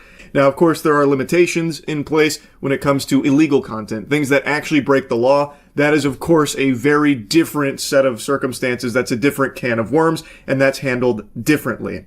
But it should be obvious why Section 230 is so important, because if these platforms were held liable for every single thing people post on their platforms, they would get into a lot of hot water and they would just not allow people to post things. Full stop, because it would be too dangerous to do so. They would need to micromanage and control every single thing that hits the platform in order to protect themselves. No matter how you spin it, this would ruin the internet. It's a pile of dog shit. No matter how much perfume gets sprayed on it or how they want to repackage it, it still stinks. This would affect literally every platform that has anything user submitted in any capacity at all. And I also understand how the internet has changed since then. Because back then, message boards and other websites with user-generated content, they really were more like telephone carriers. They were neutral platforms. But that's not how things work anymore. Today, the internet is dominated by a small handful of these gigantic businesses that are not at all neutral. So nothing's changed. Brother, wake up. Stop sipping the stupid potion. These mega corporations, these platforms, they've never been neutral. Just because you want to delude yourself into fantasy land thinking that it used to be neutral just because you didn't want to pay attention doesn't mean that's the actual truth of the matter. They've never been neutral. But instead, algorithmically amplify whatever gets the most attention and maximizes ad revenue. And we know what happens when we let these engagement optimization algorithms be the lens that we see the world through. We get a mental health crisis, especially amongst young people. We get a rise in extremism and a rise in conspiracy theories. And then, of course, we get these echo chambers. These algorithms, they amplify the demonization of the other side so badly that we can't even have a civil conversation. It seems like we can't agree on anything. These are the same talking points I've heard for over a decade now, and I'm sure many of you are exhausted of hearing them as well. This is the textbook yap. And now I know I said Joseph was drinking the dummy potion earlier, but the truth of the matter is he's shilling. There are people that are paying a lot of money to try and plant this idea in your brain that Section 230 is a bad thing. It only leads to things like extremism and conspiracy theories and demonization and that kind of thing. That's not true. Anyone who stops and thinks about this for even just a moment, firing on a few neurons, should be able to recognize how outrageous this proposal is. How would shutting down conversation and shutting down the ability to express thoughts and opinions somehow help combat the rise of extremism and conspiracies? That would only exacerbate the problem. Censorship doesn't solve these issues. It makes them worse. This is a tool utilized by people that want to control your thoughts and also be able to feed you any narratives they want to spin. Like right now, if there is a publication that puts out just a bunch of phony baloney nonsense, tons of people can call it out. And you, as just a normal, average Joe Schmo, can see like, oh, maybe this isn't a trustworthy source. But if you take away all those other voices and you only have this heavily curated, approved source that puts this information out that is incorrect, you have no recourse. You have no way of knowing that something is wrong. It's a big problem. It makes you worse off. And this is not some far-fetched example. Platforms would not allow just completely unfiltered usage of normal people expressing their thoughts because those thoughts might go against the official narrative from the curated source. And then the curated source might go after the platform saying, this is defamatory.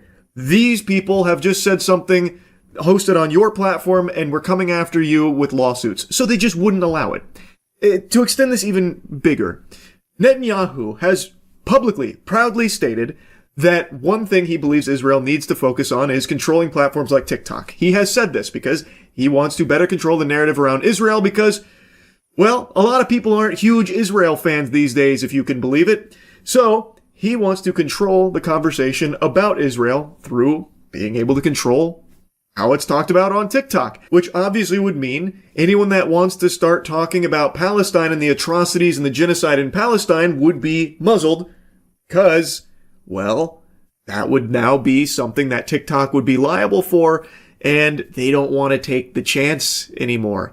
Section 230 is extremely valuable in free speech. And yet, one of the only things that the American public seems to agree broadly on right now, left, right, and center, Republicans, Democrats, independents, we all agree that we don't trust these big tech businesses and we don't like the influence they're having on our lives and the lives of our kids.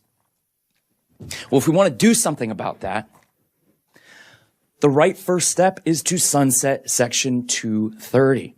It's not going to solve everything, but it is the right first step. It is indeed the right first step for these corporations and political vampires. It would create a society of thoughtless sheep that would be perpetually silenced and censored. That's what would happen with Section 230 no longer being applicable if they did just get rid of it. It's ridiculous, and of course you knew they were going to dust off the tried and true tactic of think of the children. Any time that this kind of topic is brought up, that is undoubtedly going to show up. Children being poisoned by social media. I hope you're sitting down because this is going to be a shocking statement here. There's a brave take. Be a parent. Kids shouldn't be on social media in the first place. They shouldn't have unmonitored access to the internet to begin with. Be a parent. It is not the internet's job to cater to your lack of parenting by just letting your kid online. Fucking lazy, trash-ass parents just sit a kid in front of a computer or an iPad and then are stunned when apparently they find bad shit. Be a parent. Be involved in your kid's life. Raise your children. Don't make it the internet's job to do that for you. This is something I've said for over a decade now, and it keeps coming up. It's unbelievable that some people still think that this is some kind of slam dunk and like a good justification for getting rid of Section 230. It's so concerning. And going even deeper here, they keep saying that this rolling back of liability protection for tech companies would help enforce real accountability. By the way, how about real accountability for bad parents that just let their kids online? He then pointed to the Kids Online Safety Act, KOSA, which I'm sure a lot of you are familiar with. Something needs to change. Big tech needs to be incentivized to protect kids online, and if they don't, they should be held civilly liable. Sunsetting Section 230 won't destroy the internet, and nothing we are proposing will impact our First Amendment rights, said Bridget Noring, whose son Devin died by fentanyl poisoning after connecting with a drug dealer on a photo messaging service Snapchat. What it will do is end blanket immunity without responsibility for tech companies. That is tragic, and I'm very sorry to hear about the loss of her son. However, what she is saying absolutely would destroy the internet. This has been a conversation that's been had for decades. You can go and look at all of the data and why this hasn't happened before in the past, because there has been enough sense from people to shoot it down eventually, even though it does sometimes make it kind of deep through the motions. Eventually it has been getting shot down because of how important these freedoms are and how it does impact First Amendment rights in a lot of cases. Also, that statement about ending blanket immunity for these companies, that's not really going to be the end result of 230 being destroyed. And also, there's not really a blanket immunity in general for everything either, because, again, illegal content is still not allowed. Notably, on Twitter, like a month or two ago, there was a huge issue where users were using Grok to undress children in photographs. They were taking photos of children and asking Grok to take their clothes off. So they were spreading child porn throughout Twitter. That is highly illegal. That is a horrible thing. And that is something that is not protected. Now, I know I've been yapping about this for a while, and I've made quite a few videos yapping about Section 230 in general because it's something that continues to be targeted. It is something that if you don't know about it, you should know how important it is that it remain. It should not be something that is just fucking destroyed and abandoned. So don't fall for like the brainwashing here that Section 230 bad. That's just not true. Anyway, just wanted to talk about this a little bit. That's it. Yep. I remember growing up, there was a cliche in movies and shows where if a character would die, like clockwork, they would always say, "But don't worry, they're not really gone. They still live on in your heart forever." And it's about how the character's memory and their legacy is able to transcend death, and they're alive to a certain extent because you remember them. It's metaphorical. But in reality, in the modern day and age, this idea can actually be literal. Thanks to technology! Did that scare you? Did that jump scare you? Does technology frighten you? Well, this one might. Thanks to our advances in one field in particular, AI, there are some fucking worms, some parasitic zombies out there that when someone passes away, they then get dollar signs in their eyes like Mr. Krabs because they can still get some usefulness out of them. They can parade that corpse around thanks to AI, where they can kind of like revive it with some of this like fucking forbidden necromancy so they can continue to squeeze doubloons out of their image. It's like Kabuto from Naruto, where he like revives ancient ninjas to use for his own gain. Except in this way, there is no semblance of humanity left in the corpses. It is literally just these husks, these like fucking skinwalkers that just only care about money, that will use AI to bring someone back so they can continue to make money off of them even after they've died. And unfortunately, there is no one that has been exploited more, both while they were alive in their elder years and now, especially since they've passed away, than Stan Lee. And unfortunately, Stan Lee has been like this golden goose that they continue to parade around. He passed away many years ago, and since then he has been fucking minted on the blockchain as an NFT. His Twitter account was still actively being used to peddle some dog shit. He's been used in multiple like crypto projects. It goes on and on, out the wazoo. And now Los Angeles Comic-Con has announced that there is going to be an AI Stan Lee attending, where guests can pay money to get a picture with AI Stan Lee, as well as have a conversation with him. So fork over some clams and you get to interact with AI Stan Lee. Excelsior! It's exactly what he would want, I'm sure. The people that own his image now get to just continue to put him on the puppet strings and have him dance for them, where they can put whatever words in his mouth that they want. And of course he has no say-so in it because he is no longer here. He shed the mortal coil quite a long time ago, and yet since then, somehow, there are still people that are using him to make money for themselves. It's just greed. I think it is so sick and twisted. And the company that owns his likeness is trying to prop this up as like a positive thing. So the studio that owns the rights to his likeness is Cartoon Studios, and the company that developed the hologram is called Proto Hologram, and they have big plans for rapid commercial expansion of its Stan Lee IP. This was a human being, by the way, that they're now talking about like it's the fucking E3 showcase and how they're going to be like unveiling a new console here. We got big plans for Stan Lee now that he's dead, and we can do whatever we want with his likeness. Yeah, get excited. It's big moves coming from our Stan Lee IP. How is that anything but ghoulish? Oh my god. Such as collectible cards and a refresh of his wax statue. Collectible cards. They're making a Stan Lee trading card game. Oh my fucking goodness. And of course, the hologram AI is part of the same push. So comic book fans can enter a special 1,500 square foot booth to interact with AI Stan Lee, who appears in the rectangular box. The AI avatar may even make a surprise appearance in other parts of the convention, such as a panel. So even when he's dead, he's still being put to work. What great news, Cartoon Studios. Wow, what saints over there.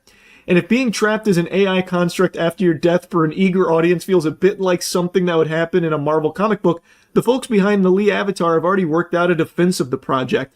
We'll never put words in his mouth that aren't in line with things he spoke about in his lifetime. This is according to Bob Saboni, who is the, head of the Stan Lee division at Cartoon Studios. They have their own division at Cartoon Studios dedicated to figuring out ways to still use Stan Lee's image to make money off of him. Of course, with no say-so from Stan Lee, he is dead. So by the very definition, you are putting words in his mouth because he is not saying those words. He never said those words. He is not with us any longer. This is the worst goddamn defense of it you could possibly muster. No matter how you spin it, these are not his words. You can try and base it off things he said in the past, whatever, doesn't change the fact that they are still not his words and his thoughts. It's fucking crazy. They are all designed to just make money off of him. Fortunately, with decades of footage capturing his thoughts on so many subjects, we can build a voice that stays true. Not always word for word, but always faithful in spirit, context, and intent. Bull fucking loney. That is Barnack Hall. That is horseradish. The intent is just for you to make money off of Stan Lee. It's so sick, man. Holy shit. Now, there is some cases where AI after an actor passes away, like, I can actually understand. James Earl Jones.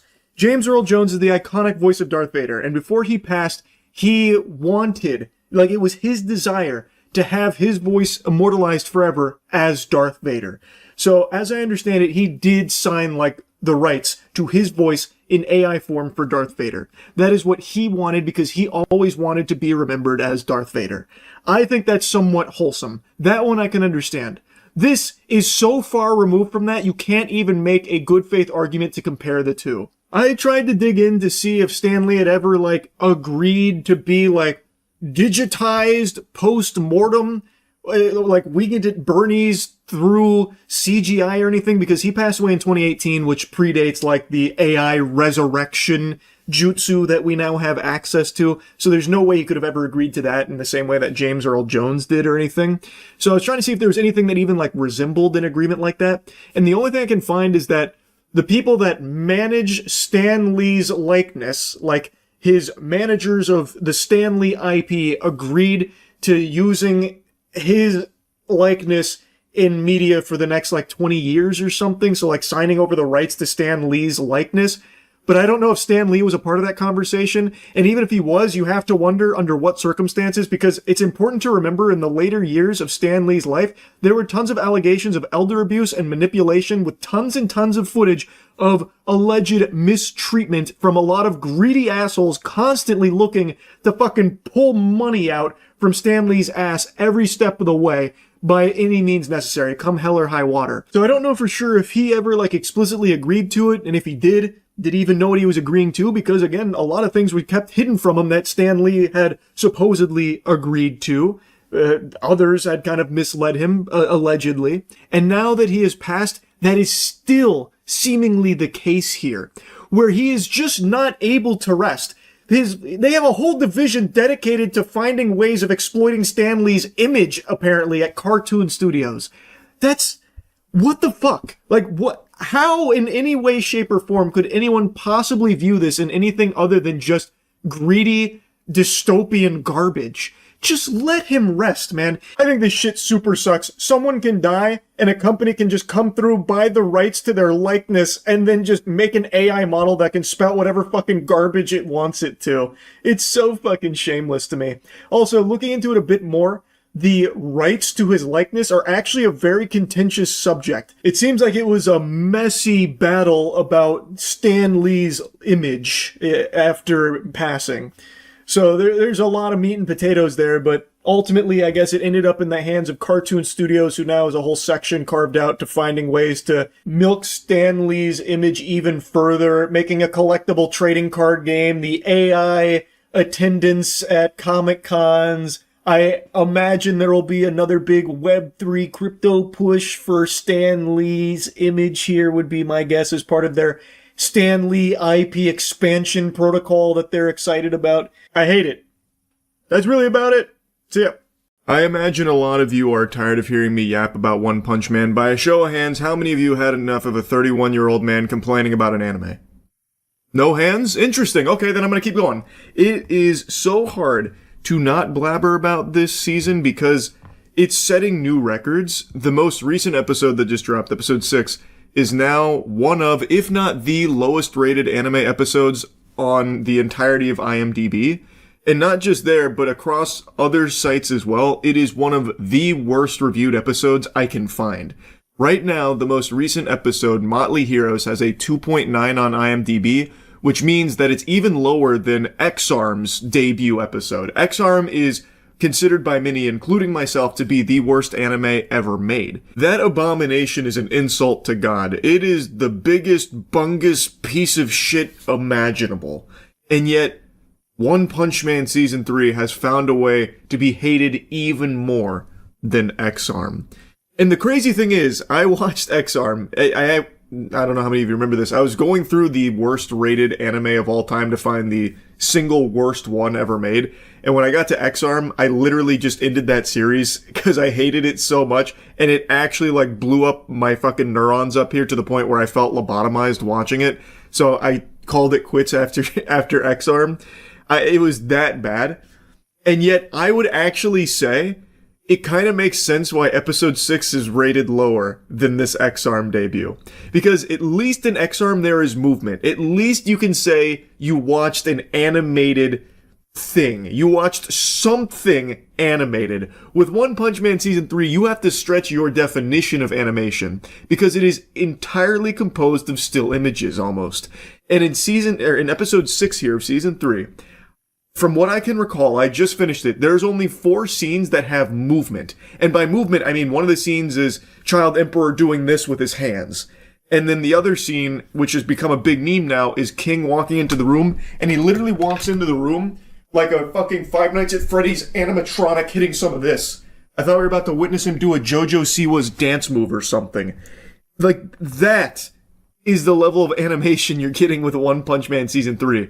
So, like, to me, while it is probably exaggerated to a certain degree, being a 2.9, X-Arm being higher in this regard, I kind of agree with it. At least X-Arm moved. There was, like, shit going on in episode 1 of X-Arm, like there was a fight and everything, and characters moved, which is a lot more than you can say for One Punch Man right now. Not only that, they fuckify themselves where they have like some very cool stills, or at least they did in some of the preview and promo material they had, like some decent stills. That was like the one thing people were latching onto like a baby to their mother's teat about season 3, about some cool stills.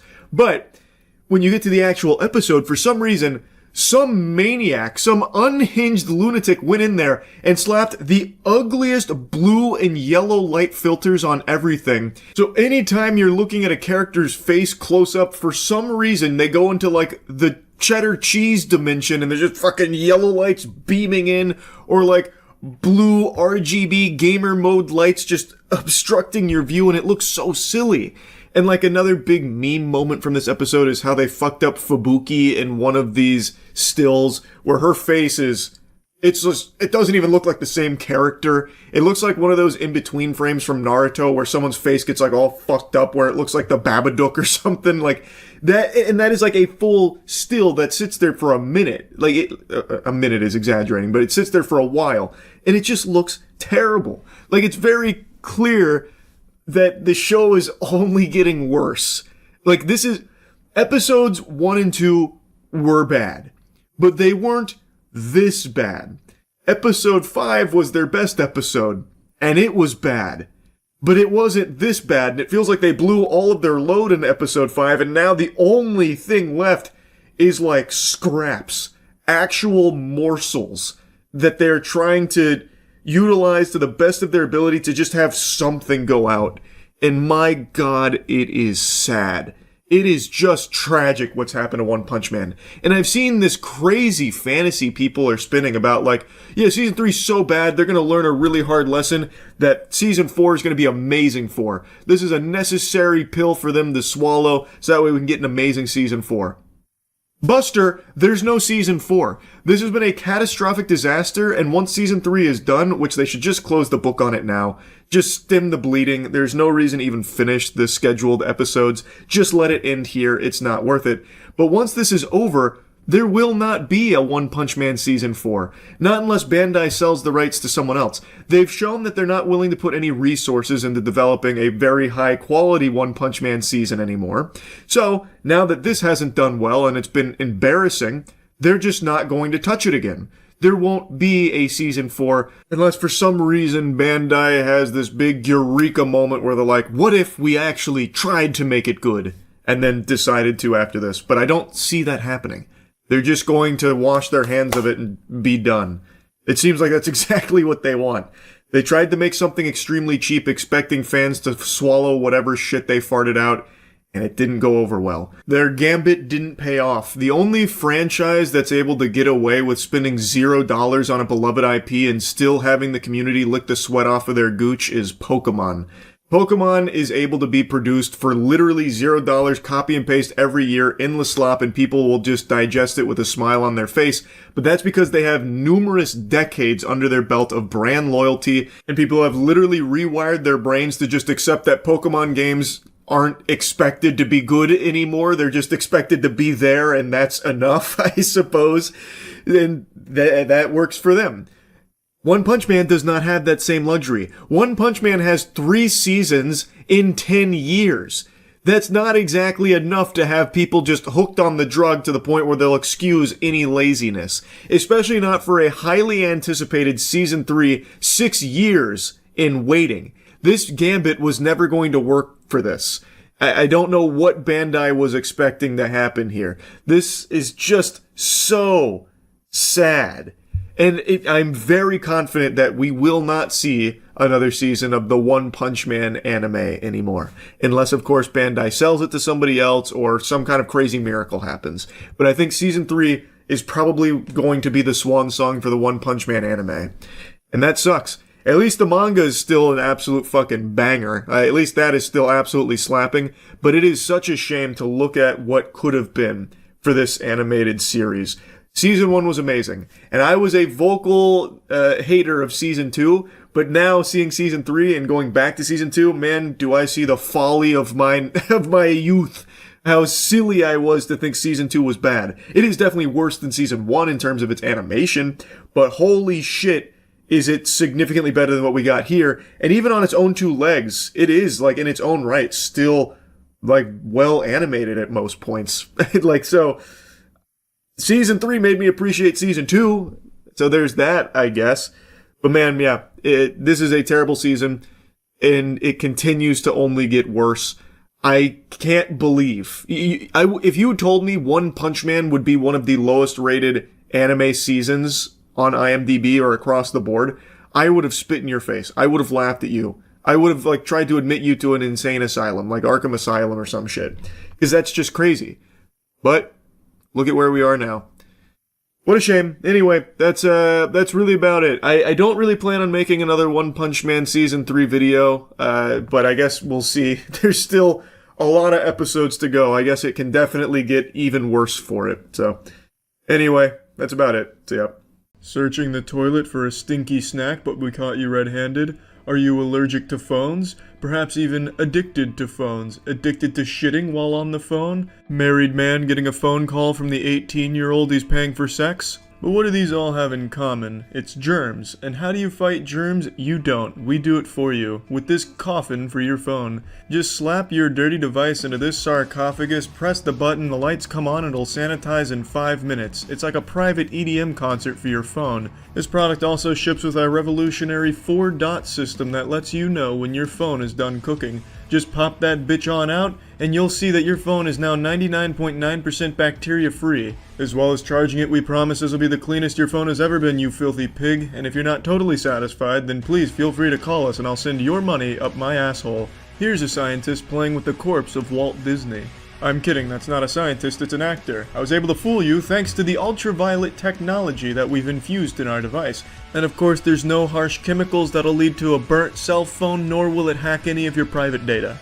Now I know what you're thinking, how does this bad boy work? Let's take a peek under the hood and look at these dual germicidal UV lights in action. It's a goddamn orgy of germs in here. None of them stand a fucking chance in this Thunderdome, let me tell you right now. You invited me to your house and I brought a black light, I found cum stains on the toilet, the mug, the garbage can, your own mother's face. How did this happen, you're wondering? Well, it's because you have no control over your ejaculate, but now you have control over where your ejaculate ends up and what it stains, as long as it can fit within inside our zero-germ hyperbolic time chamber coffin. And I mean it when I say this motherfucker can clean anything. You could do a cell phone pin plus glasses combo in the remote control. You could put a pile of dog shit in this thing and it'll clean the germs off it and make it good enough to eat. By the time this thing's done with that dog shit, it'll come out looking and smelling like a sugar cookie. So don't be a fucking idiot. What are you waiting for? Don't wait. Get the zero germ now and start eating dog shit for breakfast. As you can see, the joint is done. It's had an hour. Where did you find that piece of chicken in the dumpster? They didn't say what. The fuck is that? Canned turkey? I'm not very good at cutting. He never have been. Oh, don't worry, Kay. It's not meat. Looks like the ass cheek of a skunk or something. It obviously went into the potatoes and same with the carrot. That's okay. I don't think anyone's going to be complaining about that, Kay. The juice being a little contaminated is probably going to be the least of your guests' concern here. And here's the taste test. If it's good enough for a dog, it's good enough for my family. Even the dog's like, Kay, can you please get this abominable dish away from me? And I just want to also tell you about She's such a happy woman. Now, I like that. Yucky. If you're using panko breading, you usually dip it in eggs. I get that, but that did not look right. I like how the husband is watching this salmonella disaster unfold in front of him and he can't wait to eat it. Those meatballs deserve a channel strike. My mouth is a watering, Kay. I can't wait to gobble those up. That's the word I was looking for. Suddenly I have a craving for meatballs. Lee, you're doing. You need to wash. Oh, we have a second round of mincemeat, eh? Well, far be it from me to make this sin here, but I am going to skip forward to when she finishes the tray. Now I'm going to put these in the oven for 10 minutes. Is 10 minutes enough to cook that? Kay, I'm no health inspector, but 10 minutes for that amount of mincemeat meatballs. I don't know if you can hear me over there. I don't know about that. Does my head in? You can see. Oh, yum, yum, yum, yum, yum, yum, yum. Which is something I didn't want to I do love vomit balls. So what I'm going to do is, nearly ended up with that ball on floor. Oh. So what I'm going to do Kay, I'm drooling. Let me see the cross section. Is I'm going to drain some of this juice off, put them back in the No, the sacred juices, Kay! That is crucial to the flavor. Turn them over. This is going to be fun, trying to turn them over. I can already sense the umami explosion. Nope. Just a little fungus. You don't have to. You can see the meatball. Meatball. My God, that's fucking gross. Just too busy. I love when my meat looks like urine. As you can see, I have it. Just throw them in there again, Kay. I'm sure with every time they get thrown into that oven, they get better and better. This looks like what Rick O'Connell uncovered in the Mummy movie when he was uncoffining Emotep, when he cracked open the sarcophagus. They look done.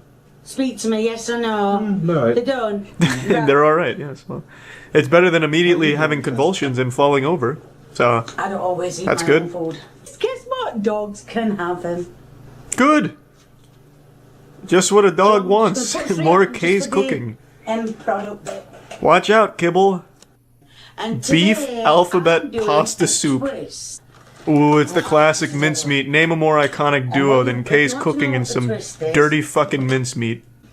Is this gonna be the broth? Just raw mincemeat and water? I'll cook some pasta in there at some point, maybe. I don't I know you'd care. like me to, but... And I'm just breaking it all up. Is this gonna be the pasta? It's meat noodles? She should slam the two pots together like Stone Cold's beers. Oh, yes. Right out of the septic tank. Cook. Now we're feeling it. What I'm gonna do is... Now I'm hungry. Is this not illegal, what she's doing here? Surely this violates some type of human rights movement. Being told you can't. Now I'm going to put some gravy granules in. I don't know. It's like an organism being born in there. Quite a few in. Oh, You can use I feel like any second now, just a monster is gonna rise. have to be expensive. Somehow it's getting more and more gross. I thought it would cap at a certain level, but it has exceeded the maximum No, it's grossness. not going to come off. But that's just one of them problems I've got. This is like an ancient spell from a witch's cauldron. Like if you drank some of this, it'd give you like old powers from fairy I am tales. going to tell you what I do. What are you putting in there? Dirt? Mine is... Look at it all. Oh, it's like a brownie. If it died in a shit explosion. Oh, keep in mind that's all meat. This is meat. This is just a festering petri dish of E. coli. This is a beef alphabet soup. The way Mother used to make. Okay, did he cook it all the way through? Well, it's a loaded question in this situation. That pasta's about the best looking thing Kay has ever made on this channel. I will be the first to say this, though. It could have been a lot worse. All things considered, no seasoning, no flavor, but the E. coli will do both for you. Alphabet soup. But it's just come out in the... Please be careful. Hats off to her son. He's going to war right now, and the battlefield is Kay's kitchen. Open your mouth. I don't believe you actually ate it. You would be vomiting by now. I don't know what the fuck is going on with her stove, but that is the pinkest flame I've seen in a while. Shit's going nuclear. Put the lid back on. Her fucking boiling mayonnaise is about to overflow. Kay, be careful. I'm going to use the same spoon. I think your marshmallow boil thing there is planning something. Piss take microwave noodles. Piss take microwave noodles. My favorite dish. My mother used to make this for me all the time. These are the noodles. Ah, in a trash can. Are you sure those are noodles? That looks like asbestos. So, I'm going to put some more in. I guess they're not mutually exclusive. You can make noodles out of asbestos. To be fair, that They're looks... all nice and done. yeah, that looks about right. Plus I got more. Yeah, those were some real pissy noodles. So... You won't believe the ingredients. The fuck? That's her signature dish, the piss. Because she made piss noodles. Did she actually put piss in them? Well, that's... I can't just ruin the secret. Jesus, you're asking for the Krabby Patty secret formula behind Kay's madness. Okay. You'll have to watch yourself. Who's taking a leak in your sink in the background? Is that your son? Before I... Kay, I think a burglar has come in and is urinating in your sink. Involved in that. Dude, it's the toilet. Ah, yes, the old kitchen shitter. I too like to keep a toilet on standby in my kitchen. It's the best. So, and then I'm going to put some mayo in it. Naturally. Go ahead and dump some of that mayo on there. I guarantee I'm ready you for the will money not shot. regret doing some research on... Where is the mayonnaise? This is a lot of bacon. Yes, it's an impressive quantity of bacon, but where is my mayonnaise I was I promised? hate the feel of bacon. No. I feel like I've been clickbaited. I've seen no mayonnaise yet. And I'm getting impatient. Shake the mayo. Yes. I've got no shake. Let me hear the sloshing. Come on. Are you alright? Yeah. Oh, that's a healthy amount of mayo. I'm going to mix No it. expense spared on that mayonnaise distribution. The spirit of YouTube chefs live on within Kay's mayonnaise. You surprised me with that one, Kay. I didn't expect any more mayonnaise, you dirty girl. Oh, now I'm ready. It's got to have a bit of juice, hasn't it? Now this is finally real cooking. One more. Oh, I didn't expect a third. Kay, I'm dried up. I can't handle more. No more mayonnaise, Kay. We're reaching a point where it's too much. That's it. This dish. Of course. That's the old mayonnaise baker. Look at the thing. That's scrumptious, Kay. That looks alright. This is the kind of food that wars are fought over. Godspeed, my friend. I'll leave my son to get the salmonella. Easy.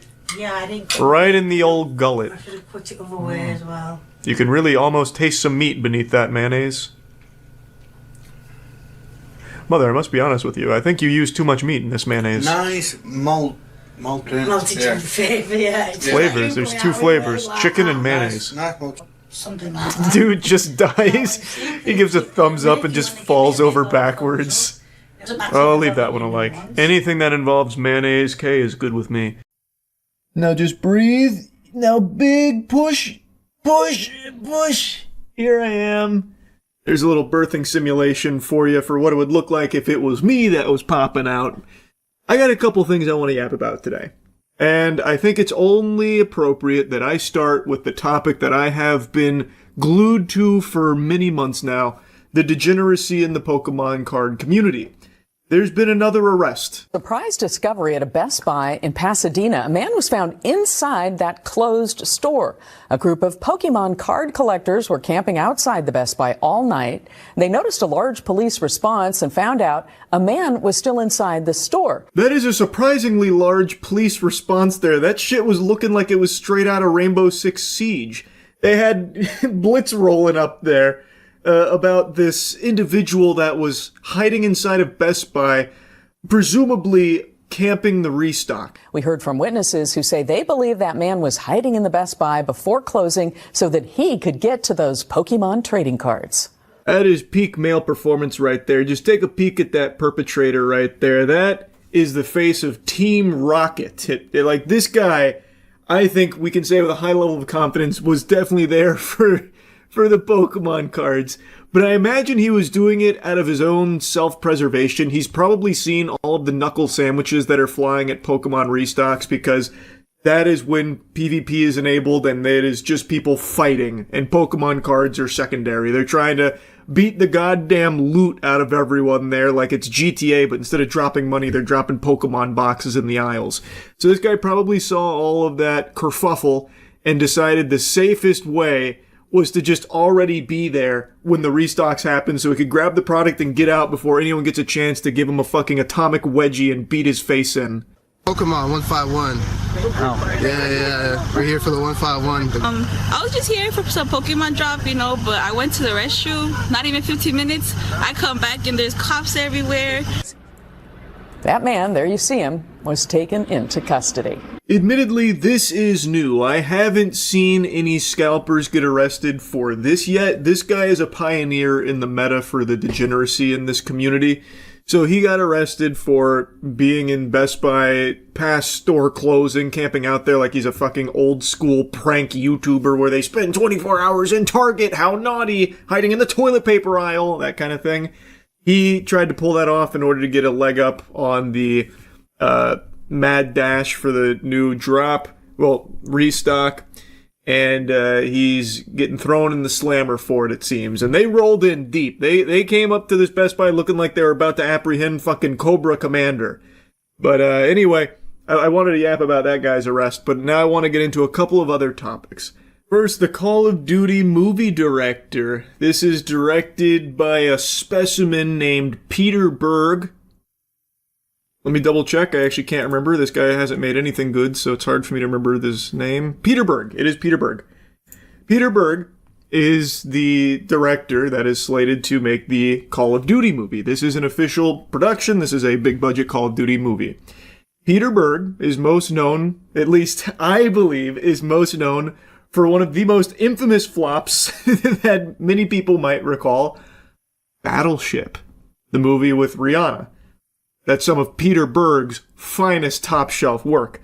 And well, who better to make a Call of Duty movie than a washed-up director like Peter Berg? A crazy fit, but it gets better, because Peter Berg openly hates video games. He even specifically called out Call of Duty like 13 years ago. During an interview, Peter Berg was asked for his take on war video games, and he replied, pathetic, keyboard courage, can't stand it. The only people that I give a Call of Duty get out of jail free card to is the military. They're out there serving and they're bored and they want to entertain themselves. Okay, maybe. Kids? Uh-huh. And then he was asked if Navy SEALs play those games. He replied, some of them do, but I tell them I think it's pathetic. I think anyone that sits around playing video games for 4 hours, it's weak. Get out, do something. Yeah, get out, do something. Like, go watch Battleship the movie, directed by Peter Berg. I like how this fucking guy is a movie director, and he thinks that's just very high level, so much more sophisticated than playing games for a few hours, instead going to kill a few hours watching his dog shit films. He's so much better than you gamers.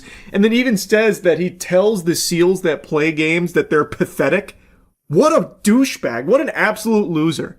So anyway, this is the director of the Call of Duty movie. He openly despises video games. I don't know if his mind's changed over the years. I doubt it. But it's actually so fascinating to me because this keeps happening. For some reason, the Hollywood humiliation ritual continues where they take huge juggernaut IP and then marry it to a director or a team that fucking hates it. Just openly, outright boasts about how much they don't like it. Most notably, the one I always go to is the Halo television series, where they even just stated proudly that they do not play the games and don't want to. They want to do something entirely different because they know better, that kind of thing.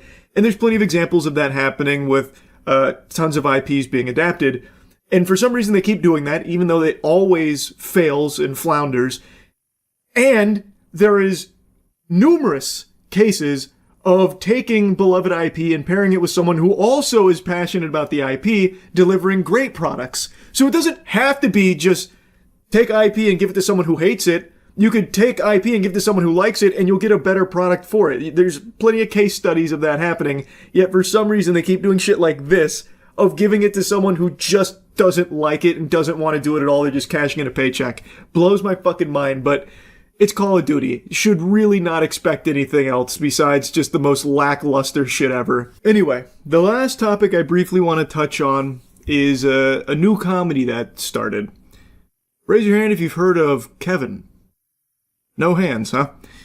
Yeah, I'm not surprised. It's something the Jedi wouldn't tell you about. It's like fucking Darth Plagueis. This is a show that's really flown under the radar. I've only heard of it because Matt sent me a review that was made about it. This is an Aubrey Plaza adult animation, and this review is scathing, to say the least. It is a brutal critique of it, and it was so intense that it piqued my curiosity, so I watched the first episode to see if it really is as bad as the review suggested it is. And even though I was only able to stomach one episode, I can comfortably say that it is...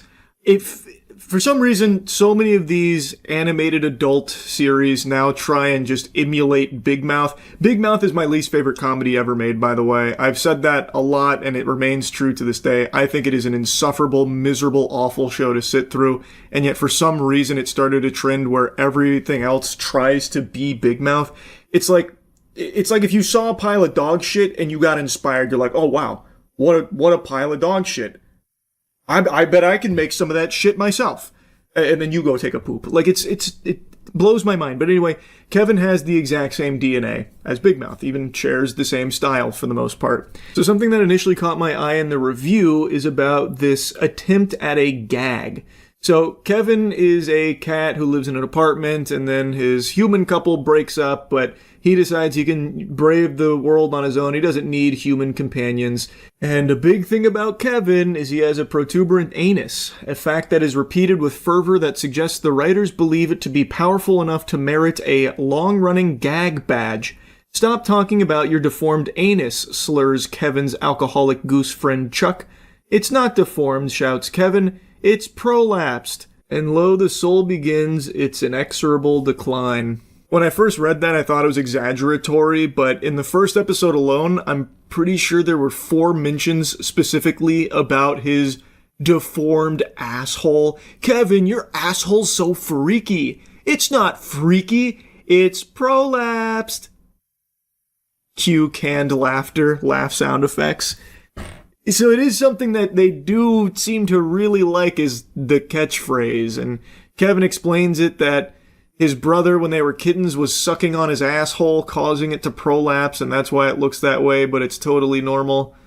Haha. I really don't get what the obsession is with these adult animated shows needing to focus so specifically on animal assholes and cock. Like, just last year, and I know I yapped about this then, but just as a reminder, last year, there was something that came out called Fixed, from a legendary talent, Genndy Tartakovsky, who has made some masterpiece animated series. And for some reason, he squeaks this out, and it's all, everything that was marketed around it was all about dog butthole and dogs fucking, that kind of thing. And Kevin's like the same thing, except with cats now in this one.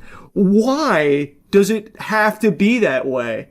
Why? It's weird. It's not entertaining. It's just fucking odd. Anyway, back to Kevin though. Another line from the review that really had me interested in seeing if it is this bad was this. Laugh-wise, it's a washout. Punchlines collapse mid-punch. Other jokes make no sense. Here, for example, is Cupcake on why she is called Cupcake. Because if you like what's on the bottom, you are insane. This is not a joke. This is a handful of words in a raincoat. That's actually verbatim how it goes in the show, by the way. When she's explaining the origin of her name Cupcake, that is what she says. Because if you like what's on the bottom, you're insane, and then pushes him in. It's bad. Anyway, I watched that first episode, and I didn't want to feel like it was all for nothing, entirely wasted time, so I just wanted to briefly yap about it. Then I at least tried it after reading the review. I didn't like it. Anyway, yeah, these were just a few topics I wanted to yap about. That's really about it. So yeah. Has Charlie made a video on the AI praying apps yet? We talked about those on stream quite a bit. I already talked about the newest one, where you pay $2 a minute to talk to AI Jesus. Honestly, that might be another good pivot for Newbird. You might as well. Yeah, it's $2 a minute, right, to talk with AI Jesus? Am I misremembering? Let me see. Yeah, $1.99 per minute to video chat with AI Jesus. Thought so. AI Jesus app, just like me, charges $2 per minute to video chat with a digital Christ trained on the King James Bible. The faith-based AI market is growing. The faith-based AI market, by the way. Isn't that something? Isn't that something? Just a complete dismantling of faith right in front of your eyes. Did you know you can just pray for free? Ah! What? You're speaking crazy. What?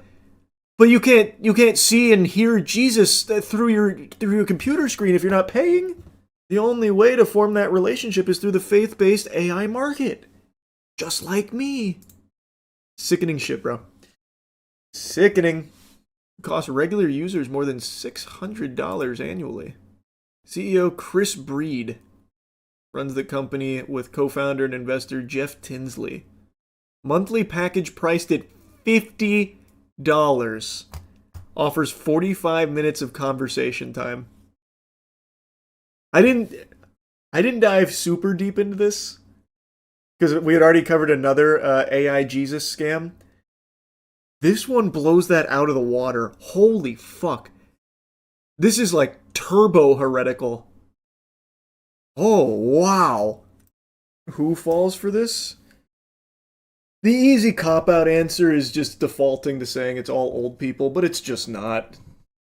It's not. People of all types fall for it. Oh, there's apparently a statement from him here. You do feel a little accountable to the AI, Breed told the Associated Press. They're your friend. You've made an attachment. Yeah. That's good. We need to exploit that. That's what we want. We want people to form an attachment to their AI.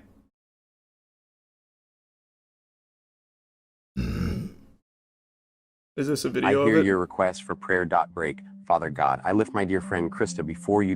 Breaking. For $1.99 per minute, the tech company Just Like Me is taking having a personal relationship with Jesus to new levels. The psalmist says, "The Lord is my shepherd. I shall not want." Users of the platform can join video calls with an AI-generated Jesus that remembers previous conversations. This is not a replacement for human connection. At the same time, people are spending so much time in the social world just scrolling. It's part of a larger... Oh my god, that's the biggest load of fucking baloney I've ever heard in my life. What a slimy asshole. You're charging $2 a minute to talk to AI Jesus, or $50 a month to have 45 minutes of conversation with AI Jesus. At the same time, people are spending so much time in the social world just scrolling. It's part of a larger boom of AI tools designed with religion in mind, from AI Jesuses to Buddhist priests like this one. Emmy is supposed to be a Zen friend, someone who helps human beings in their Zen practice. I tried Just Like Me's AI Jesus, first asking it a simple question. How many books of the Bible are in the New Testament? The New Testament contains 27 books. Then I made it a little more complicated. Is AI going to take our jobs? The scriptures remind us that every skill is a gift from God. He calls us to be faithful stewards of those gifts. Seek wisdom and prayer as you navigate. This cost her like $50, by the way. But when I asked it to pray for me, things didn't go quite as smoothly. May you give her peace that passes all understanding. Break. Guide her steps with your loving light. Break. Deep breath. May she feel hope surrounding her. Breaks. May the Holy Spirit. Yes, I can feel it. Her mind now. Breaks. Break. But for some of these break. apps, there's been more than a few Yes. glitches. So there's been issues already. Speaking in tongues. That's what that is. Not issues. Jesus GPTs, but other versions as well, where they give misinformation and disinformation out. There's been concerns about data privacy. Incredible. Incredible. Amazing. That's Paula White Kane rates. Oh, I bet Paula's pissed that she didn't think of it first. Isn't this the most blasphemous shit possible? It's up there. It is definitely up there. I also like how Chris Breed didn't bother to show his face in that. He had to bring out dumbass Jeff Tinsley. Oh, it's not like a replacement. It's just you pay us and we'll have AI Jesus talk with you. When Associated Press asked the AI about the relationship between artificial intelligence and religion, Digital Jesus said it views AI as a tool that can help people explore scripture like a lamp that lights a path while we walk with God. So why does that tool cost a ton of money? That, again, just that doesn't track with what's in the scripture. Graham Martin, a podcast host and atheist who's tested similar religious AI apps, said he grew concerned when one platform's AI Jesus prompted him to upgrade to a premium subscription. Listen, sorry, I love you, like you're my children, whatever, but you're a brokey. So if you want to keep yapping with me, you want to keep blabbering, you're going to have to upgrade to that premium subscription. You feel me, Squirt? You get me? Okay. Prayer's over. Peace be with you. Crazy shit, man. Actually crazy. I love you, my son. Please put more money in the slot. This breaks character, hey, bro. You gotta upgrade to get into heaven. Unironically, that's where it's going. Like, you're making a joke, but that's 1000% what it wants to do. Even Chris Breed is kind of open about it. They're your friend, you've made an attachment. What he wants is people to get attached to AI Jesus and eventually believe that they need to converse with AI Jesus. They need to confess to AI Jesus. Thus, they're paying and paying and paying. And if they want to, get into heaven, they have to keep paying AI Jesus. And if they stop, well, they've forsaken Jesus. That's absolutely what he's preying on. That is 1000% what they want in game. The 11th commandment, buy premium. Yeah. Wild thing is, it's not even a good AI chatbot, just using bottom of the barrel. It's true. It's fucking terrible at the one thing it's supposed to do. Your request for prayer. Her mind now. Breaks. But for some of these apps, she feel hope surrounding her. Breaks. May the Holy Spirit gently calm her mind now. Breaks. It's unbelievable how bad it is at the only thing it is designed to do. You think your parents would ever fall for AI scams? I really don't think so. My parents are hyper vigilant on AI. isn't just blasphemy, it's idolatry, which is also one of the most heinous of sins. Yep. That is true. BuddhaBot. They have a Buddha AI for Buddhist scriptures. Nice. A humanoid robot monk built to assist the clergy. This one is actually worse than I thought it would be. I didn't dive too deep into it last time, but wowee. That is disgusting. That is disgusting. AI posing as relatives is scary. We already talked about that phenomenon. It is. The Bible is free. Not if you want the real Bible, the one with Trump's signature on it, bro. Bible is free. Get out of here. $60. That's what it costs to get the real truth. That's bare minimum. You should be paying $1,000 for the inside cover Donald Trump's signature as well. That reminds me, I saw a story about how a family got their mom an AI son clone to replace the one that died in a car accident. Nobody told the mom he died and thinks she's talking to him. If that's real, that's one of the saddest fucking things I've ever heard. I did not hear that story. I see an MSN in South Morning China post about it. A family in China creates AI clone to keep son alive for elderly mother.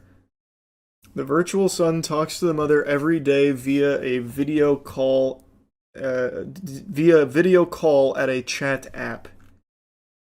The mother often urges the son to eat well, wear warm clothes, and pay attention to his personal safety when going out. Oh my god, this is so fucking sad. You should call me more often so I know whether you live well or not in another city. Missing you so much. Feel sorry that I cannot see you in person. So the son replies, okay, Mom, I am too busy. I cannot talk to you for a long time. You take care of yourself. When I've made enough money, I will return home to pay my filial piety to you? I don't know what that means. That is heartbreaking stuff, man. Yikes. It's like paying back your parents for what they've given to you. It's also filial. Oh, I'd never heard of that term. There's a data center that's going to be built in Illinois that's going to be the size of Central Park or 600 football fields. Yeah, there's data centers sprouting up everywhere. Buckle your seatbelt, man. They're coming to your neighborhood at some point too. You just wait. Bro, there's already data centers built in the ocean. Is there? I remember hearing that they were planning to do that. Did they actually already do that? In China, undersea data centers. I don't know if any of them are complete yet. It looks like they're still testing and constructing. W Microsoft, I'm sure the fish love it. I'm sure it's good for everything. I bet the AI data centers, when they're planted in the bottom of the ocean, probably help like all the coral, all the aquatic life, probably really good for the ocean as well. Like everything probably benefits, just like people. Everyone loves when an AI data center gets built in their neighborhood. It's a benefit to everybody. Nothing but upside. The people working in it would be so miserable. Get a load of this guy. He thinks people are going to work in the data center. That's cute. I can't even fault you for it. Genuinely, I can't. I get it. Data centers don't do that, man. They're not going to employ people. It's temp jobs for the construction, then it's just done. No more humans there. All that shit that they spew from the small towns that do go against what the residents want and put the data centers up, they're lying. It doesn't actually create jobs. It gives temp work to construction. Then once the construction's done, it's done. That's it. Everyone loses on a data center. Only a couple to overlook the center. Yeah, you got like your land maintenance guy. You probably have like your inspector who comes in occasionally, and then maybe security. That's probably it. And you probably have like a couple of staffers as well when they're first up and running. You see the shoe company pivoting to AI and the stock jumped 800%. Allbird. I didn't look into that, but I kept seeing that pop up on tons of headlines. Basically, it was a complete failure of a shoe company. And then they made like this announcement that they're going all in on AI to get like a bunch of, I don't even know what it was, GPUs and like selling computation power to AI services or something, and then all of a sudden everyone just pumped their stock. I don't know. I didn't look into it. But yeah, this felt like a very interesting thing. Allbirds shares soar on a very 2026 pivot to AI. Shares of Allbirds, the 2010s pioneer of trendy sneakers, I've never heard of them, and eco-conscious millennial marketing took flight in an almost comical fashion Wednesday morning after the company announced an extremely 2026 pivot, abandoning its environmental agenda and getting into the AI business. Literally every company on the planet. The stock, which had been in the gutter since November 2021, shot up more than 600%, closed at $14.50, up 582% from Tuesday's close. Catalyst came from Allbirds' announcement that the company, once valued at $4 billion, would soon reemerge as a new entity with a focus on AI. What? No one's ever done this! Oh, I see why everyone started pumping it. Wow, nobody's doing that. What the fuck? Can you do that?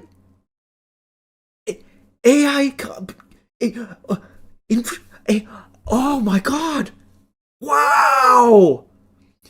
Essentially, it's going to buy and rent out computing power to tech startups? It's genius. Whoa. The shift comes just weeks after Allbirds sold its footwear assets and branding to American Exchange Group, which specializes in selling licensed fashion accessories with already existing recognizable brand names for just $39 million. Oh, I bet this company's going to kill it in AI, though. They took a $4 billion business and sold it for $39 million. NFT bros are coming in their little trousers right now with those kind of returns. That's fucking business, baby. That's the kind of company that's going to be trailblazing in AI. Again, a highly underutilized market. No one's touching AI right now. They're bucking the trend. They're going where no brands dare to go. Into an AI pivot? Fuck! These guys are brave. These guys are so brave. Allbirds, which will be rechristened New Bird AI. Oh, God, that hurts. Eek. Yikes. Terrible name. New Bird AI. Ooh, more like No Bitches AI. Yikes. Said it executed a $50 million deal with an unnamed institutional investor to acquire high-performance GPU assets to begin transitioning into a fully integrated GPU as a service. Yes! Oh, I can't wait to hear who this unnamed investor is. We just signed... Actually, I'll make it known right now. I just signed a $200 million deal with an unnamed source in order to deliver more finals streams, guys. I didn't want to make it too known, but now I'm in the spirit. That's right. I'll make the investor known one day. One day. Dead Parrot. Despite the stock's sudden surge, though, Allbirds remains a shell of its former self. Market value was shy of $150 million at Wednesday's closing bell. Worth underscoring, the sneakers to AI pivot is not exactly part of the standard corporate playbook, and the novelty may have amplified investors' early enthusiasm. Investors, these are just brainless drones, man. These are actual, just like, hype goblins seeking out any kind of quick pump and dump. Investors, my fucking left butt cheek. I might short this. I'm not like a big stock guy, but this feels like the easiest, safest short of all time. Am I crazy? I feel like everyone's doing that now, though, so it probably won't work.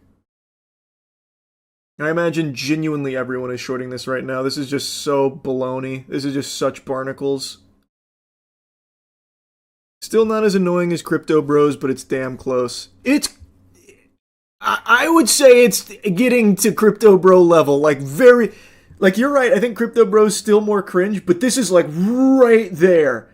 Like, one little fucking pube away from that level of cringe. Because it's every company. Genuinely all of them. This is a failing shoe company that all of a sudden just said, okay, We're pulling the emergency lever, AI. And then they're just getting showered with money. Apparently, Allbird was a Kickstarter company that sold shoes made with recycled sugarcane and eucalyptus. Ironically, Time magazine even praised their shoes because it reduced carbon emissions. And now look at them, fully pivoting into AI, the antithesis of that. You'll love to see it. It's a feel-good story. The name may have changed, but the values are still there. Allbird lives on in New Bird AI. Saving the world, one grok bikini photo at a time. The shift is notable for another reason. Allbird's low-profile, sustainable, wool-based shoes quickly became the Silicon Valley wardrobe staple when they launched in 2016. Arguably the peak of the lowercase L liberal do-gooder era of retail. What the hell is that? What the fuck is that? When marketers convinced upwardly mobile office workers that they could simply shop their way to low-carbon, zero-waste future they believed was in reach. Okay, that I remember. That's what they call it? I haven't heard that term. Allbirds were more than sneakers. They were political statements, alerting wearers' status to fellow members of the coastal millennial techno-optimist tribe. Oh my god. What the fuck am I... This can't be real. This is so embarrassing. What? Yes, I consider myself something of a techno-optimist. You can tell by the shoes on my feet. You and I feel we'll get along. This narwhal does bacon at midnight, thanks for asking. Now, the go-to tech worker accessory has become the tech itself, and the tech itself is just the abstract promise of compute to power AI products that aren't exactly turning a profit yet. But any day now they will. That's the good thing about it. They're actually going to be spitting and shitting money. It's coming, and it's going to trickle down to the rest of us. It always does. That doesn't mean the new brand New Bird AI is doomed, but it does illustrate Silicon Valley and Wall Street's seeming willingness to reward any company that slaps the words artificial intelligence into its pitch decks. True. Very true. It's a virus. A genuine fucking virus. Underscoring just how much has changed since Allbird's heyday, the new company also plans to abandon its foundational commitments to environmental conservation. What? I can't believe it! The AI company is now abandoning environmental conservation efforts? How? Why, I never! The company, which one touted sustainability in every step, was established as a certified B Corp, or a for-profit business with higher than usual standards for its social and environmental impact. But its new business is a notoriously energy-intensive process, so the company plans to ask shareholders next month to approve a charter amendment to remove references to the company being operated for the environmental conservation public benefit, according to the regulatory filing, which will be approved. No doubt. After seeing the stock pump, no doubt. To be sure, Allbird's footwear business hadn't been going great lately. I certainly never heard of it.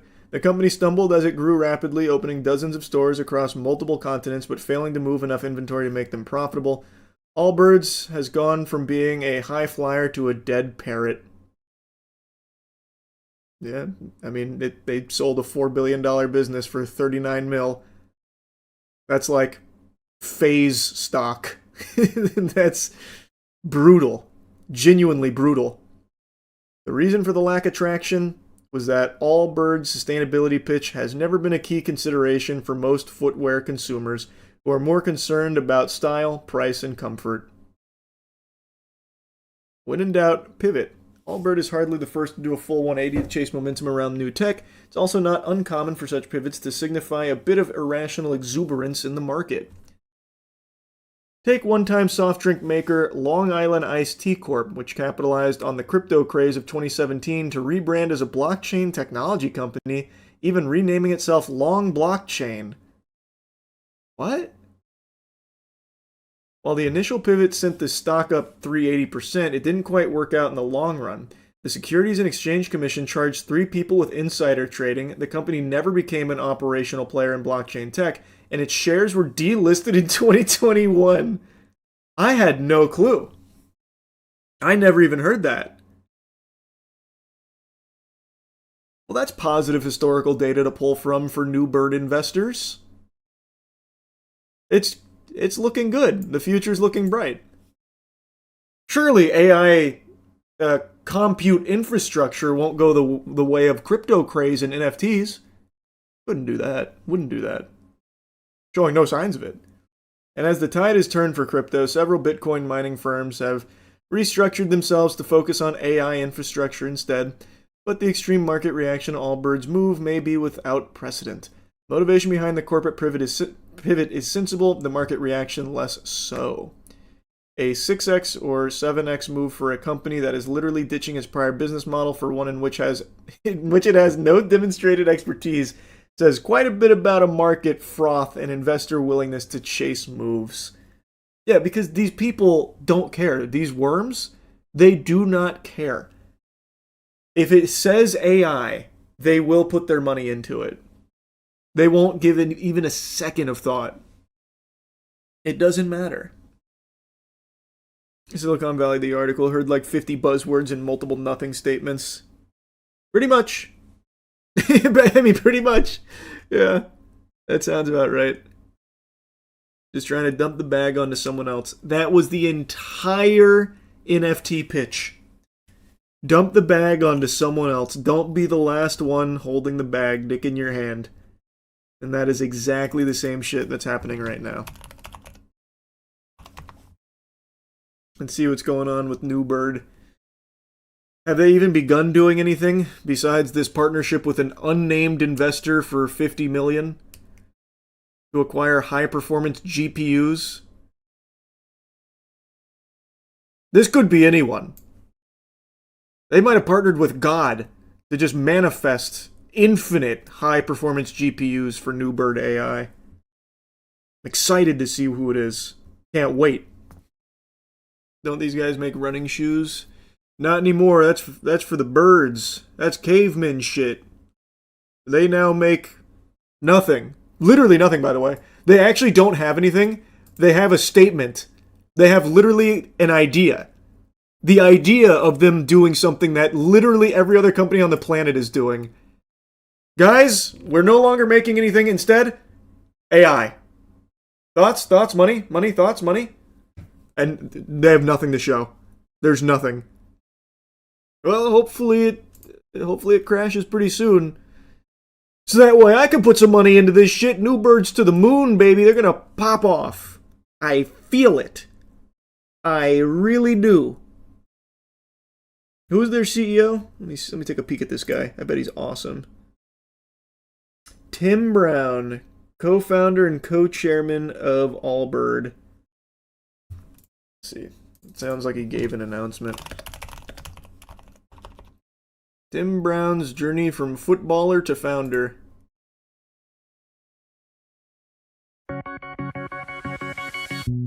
We talk a lot about leadership, and certainly in an entrepreneurial context, the cult of the singular leader. And in my experience, we talk a lot. That is the most Silicon Valley dog shit opening I've ever heard in my life. Actual nothingness. Less about teams, and we miss the idea that almost always a team is led by multiple people and forces, of which there's usually one public figure and many other highly influential components that are oftentimes hidden that we miss. And they connect a group and point it forward. And there's a mechanical, strategic aspect of that, and then there's a sort of a spiritual and emotional kind of energy that comes when a group is kind of moving in the right direction. What are you fucking talking about? What, you said nothing. The question was about your journey to founder, and you said nothing. Actually, nothing was said, man. What a great leader. Go to the Allbirds subreddit top. Apparently, they fired all their employees 2 months ago with only a 3-hour notice. Okay, that sounds cool. So, do they not have any employees? So now it's a company that has no employees, and the founder just said, AI! We're AI now! Now we're New Bird AI! And people are giving him money? Is that actually what's happening? Well, maybe he's going to have ChatGPT run it for him. ChatGPT is going to be his sole employee. Dear team, I'm writing to share difficult news. After careful consideration, we have made the difficult decision to permanently close a number of our U.S. full-price retail stores, which includes your store. Consequently, January 26 marks your last day of employment. Despite great efforts, these stores have not achieved sustainable performance. This is not a reflection of your effort or execution. The work was meaningful and impactful, but not sufficient to reach our objective. So sorry to hear about this, OP. Allbirds did not handle this well at all. I'm an Allbirds nerd, and this is really making me reconsider continuing to buy their products. Well, good news, you don't even have to consider it because they don't have any products anymore. They got rid of all their products in order to have nothing. But you can invest in the concept of a business that has the word AI attached to it. So, all in all, a net win. From nothing to nothing. Started from the bottom, and the bottom is where it stays, but with a new name, which is exciting. Investing in thoughts and shit is so true. Actually, so true. Tim Brown said a thought he had in his head, and I liked it. So here's a lot of money invested in his company, even though there's nothing there. It's not even really a company at the moment. Say whatever you want about Court, but don't you dare besmirch the good name of Zoom Court. It's an entirely different beast. The gift that keeps on giving. Zoom Court has given us golden nuggets of content. It is the perfect combination, like peanut butter to jelly. Zoom and Court. What a wonderful thing. Giving us access to incredible moments like this. You cannot be driving, ma'am. What are you doing? Come on. I'm not driving. I'm a passenger in a car. You're still not. I'm not hearing cases with people driving or as passengers in cars. Okay, I will pull over right now. Short of us coming out to everybody's house and doing these on boats and stuff in the summer, I don't know. I'm going to be honest with you. I replayed that statement from the judge close to 10 times. I don't have a fucking clue what he said. Door to butts coming out and doing these on boats and stuff, maybe? But I've never heard that expression, door to butts. So it's probably not that. I don't know. There's something about that sentence that is not computing in my brain. Anyway, I'll lore dump so that way you can understand what the case was about. So this woman was in a bit of a messy situation here, some hot water, and an attorney named Brian Groen was seeking a default judgment here for a total of $1,921, and Carol was not on the call initially. Later on, though, a mysterious iPhone joined the call. Who is this 4chan hopping in? And it was later determined that this was the woman they were looking for. She was just late. The judge then instructed her to turn on the camera to ensure she has her name listed on the account. Her defense for the tardiness was that she was sitting in a room and didn't realize that she wasn't in the right spot and apologized for it. Now, even though they had already got the farty sharded without her, her presence there did postpone that default judgment, and she was given the chance to, turn on her camera and participate here despite being tardy. Now, that's where the clip starts. She turns on the camera and it's pretty clear she's driving a car. And the judge calls it out saying, come on. This is a little absurd. Why are you driving in the middle of this right here? And that's when she cooks up the Galaxy Brain scheme here. She starts playing a little bit of chess while everyone else is playing checkers. She says that she's not driving, she's a passenger in that vehicle. And then she really plants her feet. She buckles down in lat spreads and she starts trying to complete all the QuickTime events here to wiggle her way out of this one. I'm sorry, I have an emergency. I'm going out of town for a family member, but I will have my driver pull over. Hang on 1 second. I'm sorry. I didn't know that I wasn't allowed to be in a car, but hang on 1 second. Am I crazy, or does it not look like you're driving that car? I'm not driving the car. I'm a passenger in the car, sir. Now it's time for a little LA Noire style investigation from the judge here. I think it's pretty obvious she's driving, but she's about to do everything in her power to squeak out the W here and convince everyone that she's just a passenger in the vehicle. What side of the car are you on? I'm on the left-hand side. How would you be on the left-hand side if you're a passenger in the front seat? Am I missing something? right hand side. I'm sorry. I've been sitting in a room. I didn't know.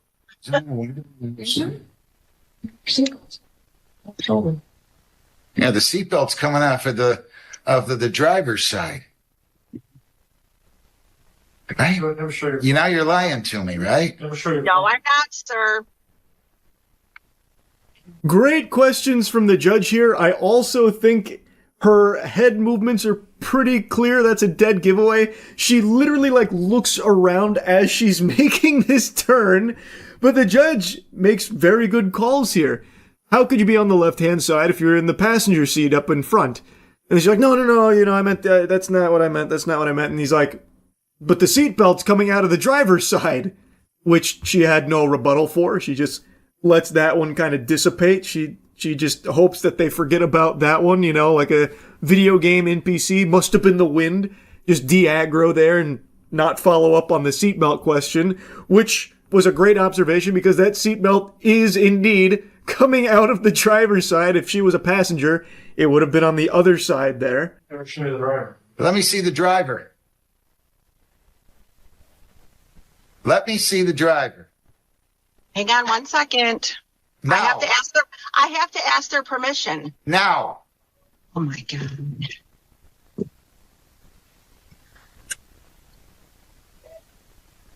That look she gives when he requests to see the driver is fucking perfect. That is cartoonish. That look right there is some shit out of a Whitest Kids You Know sketch. I cannot believe how incredible her response to that question was. But she did come up with something, though. She didn't just fold there. She's like, oh, I can't just show you the driver. I don't want to violate his privacy. I need to ask for the driver's permission first. Hold your horses. Calm down. Let me ask the driver real quick. And then she gets out of the vehicle. Where is the driver? Where is he? Is he riding on the hood of the car or something? So now she needs to go track him down? Why did she get out of the car in order to try and ask the driver permission to show him to the judge? Oh, you weren't in the driver's side. Do you think I'm that stupid?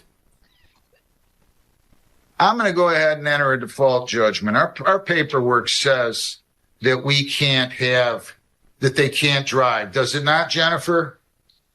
I'm sorry, Your Honor. I took a breath in and started choking. Well, I missed what you said. Does our paperwork not tell people that they can't be in a car?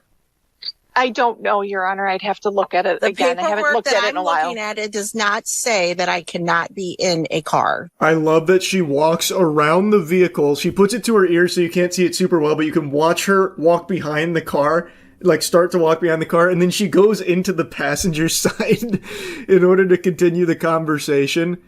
Genius. She's really cooking here. I'm entering a default judgment. You lied to me. Judgment 1921-85. Send me your counsel and put in there defendant was not available at the time and then was driving a car and telling the court she was not. I'm entering a default judgment. Have a great day. Thank you. Now, according to this article, she has released a statement of her own about everything that unfolded here, and she's no longer trying to stick with the ruse of being a passenger in the vehicle.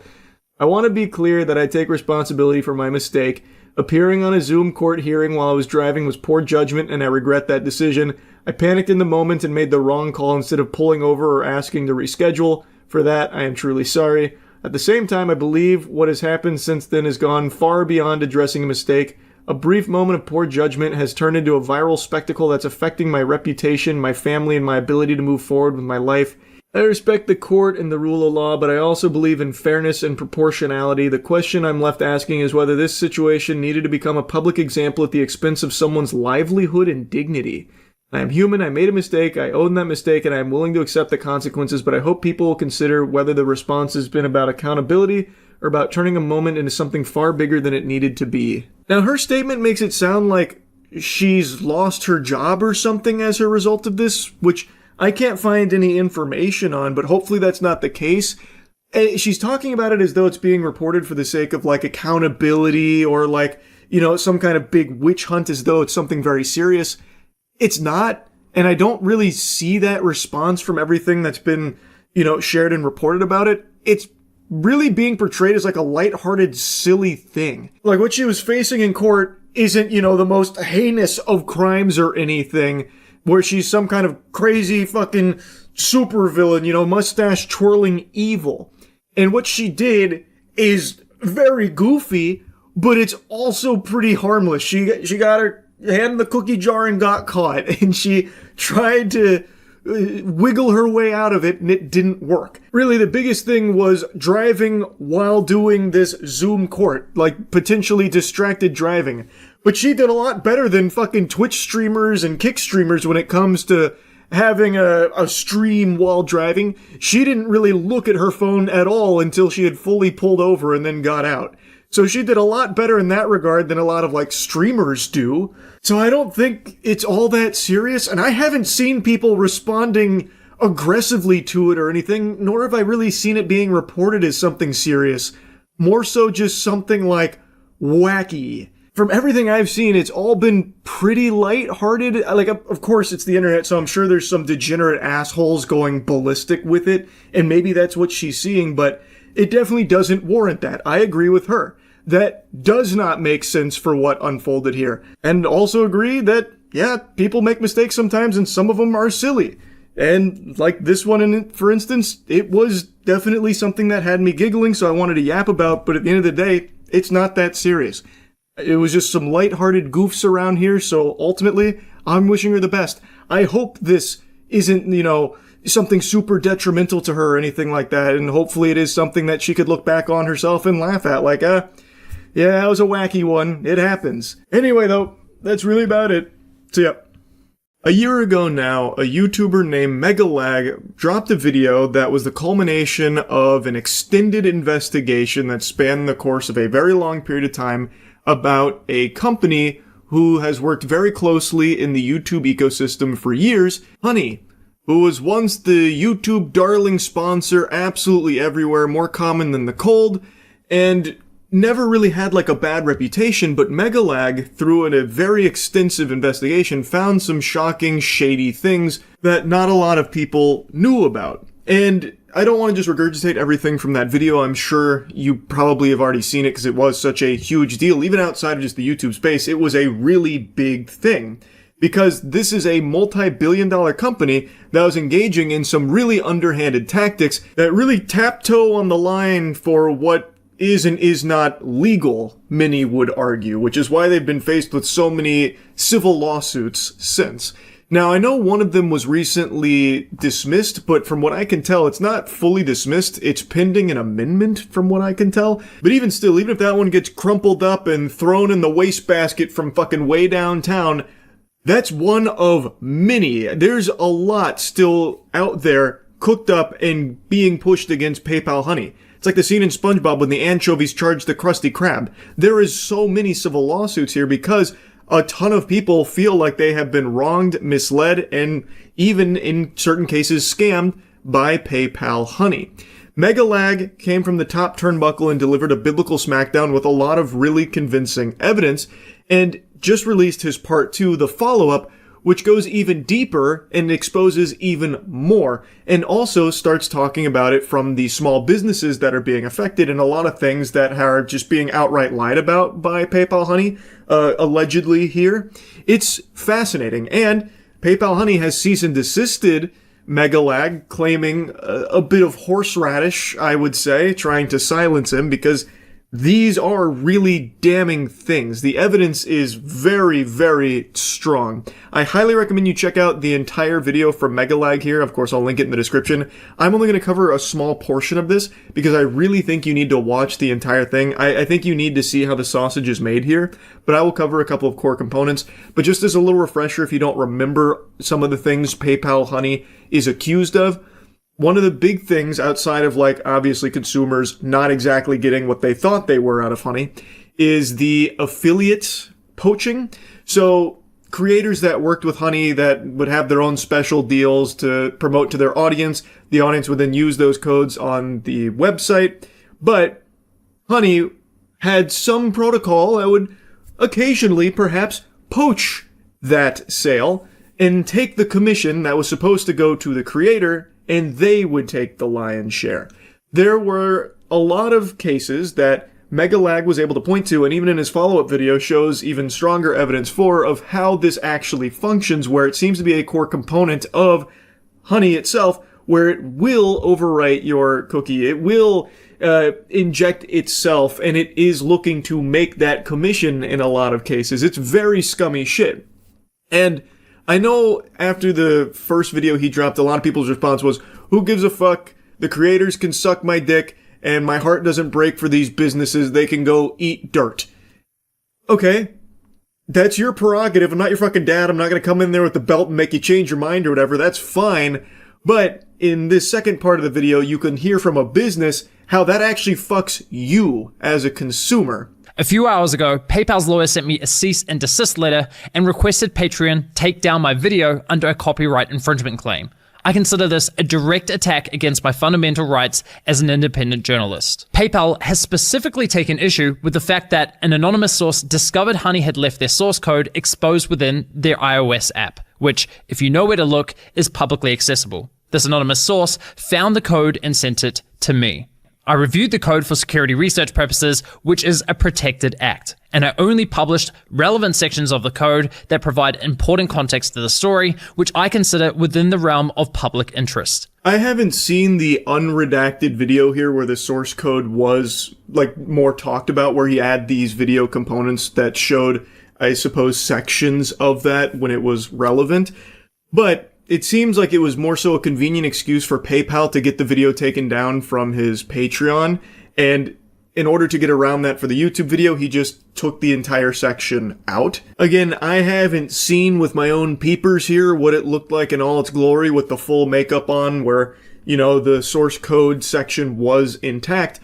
But just based off of, like, the small bits, apparently it wasn't even that long, it feels like it's a pretty flimsy thing for PayPal to try and, like, strike it down for. I imagine it's more so to, like, hide even further proof for some of the things that you're about to learn about in the rest of the video.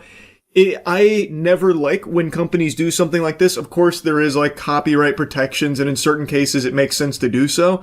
I can't really see a strong justification for their action here on the cease and desist.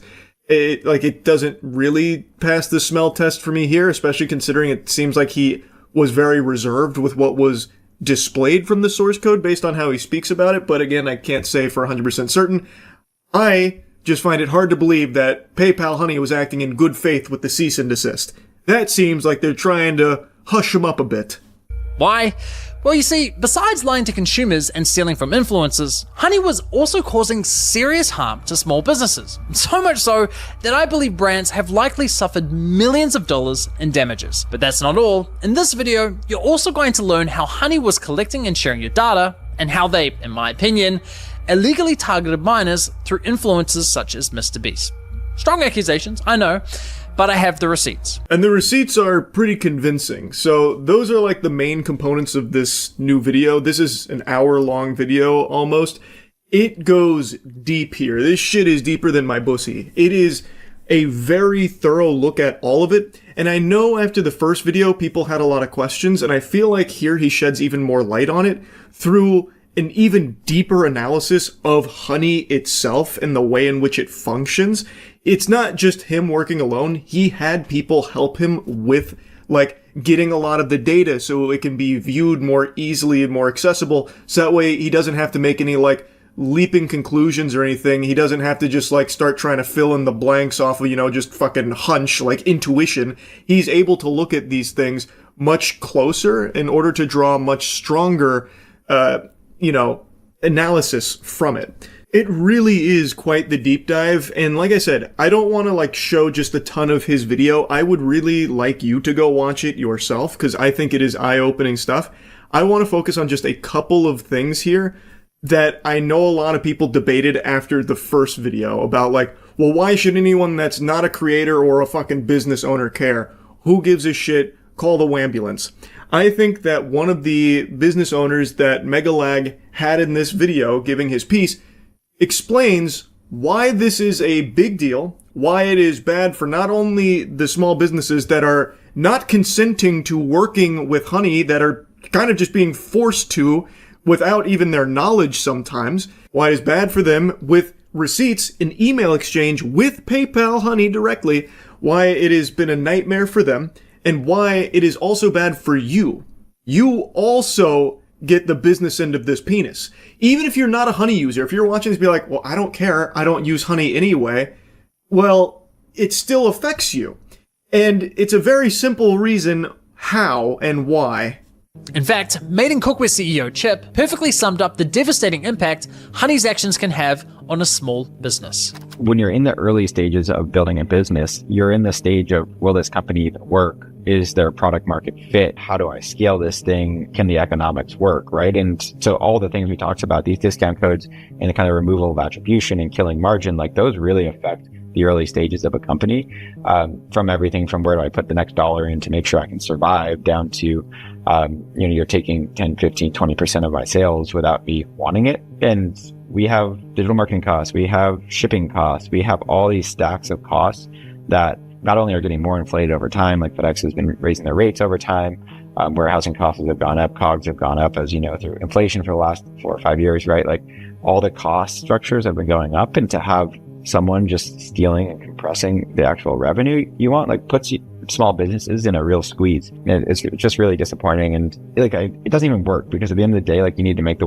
numbers work. And if Honey is going to steal 10% of your revenue all the time, you're going to have to raise prices at the end of the day to make up for that, right? And so it's not only not effective, but it makes it worse for the consumer. It compresses for the small business owner any margin. And it's just like a really awful business model. Like we've been so mad at them. That is a great explanation from him. I think that's very valuable insight that paints the whole picture clearly. Even if you're in a fucking Xanax-induced fugue state right now listening to this, I feel like you'd hear that and understand what makes this so bad for everybody. Businesses, consumers, and obviously like the affiliate partners like the creators. One other thing that was mentioned, but I didn't put it here in this space, is how brands, like, when they find out about Honey poaching the affiliate commissions, it makes it hard for them to know where to attribute commissions. So what'll happen is this confusion where they don't know where a commission goes. So like, let's say they're working with a podcaster or a YouTuber or something,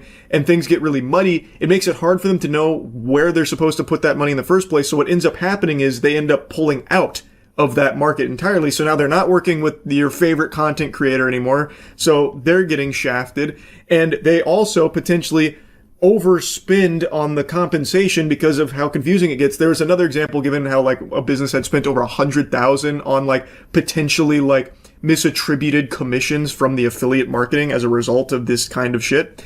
Like it gets to be a lot. So then they pull out of that market as well. But what's obviously the thing a lot of people are going to care the most about is how it makes the deals worse for you, because as he said, if PayPal Honey is going to be taking 10% of all of their revenue through this, which they can't really do a whole lot about, their hands being tied, well, they're going to have to make up for that loss somehow. And that is raising prices. That's how you make the numbers work again. If you're going to be losing 10%, you're going to have to raise the prices in order to compensate, so that way you're not going like negative, or you're not starting to like tread water, which is what a lot of businesses inevitably have to do.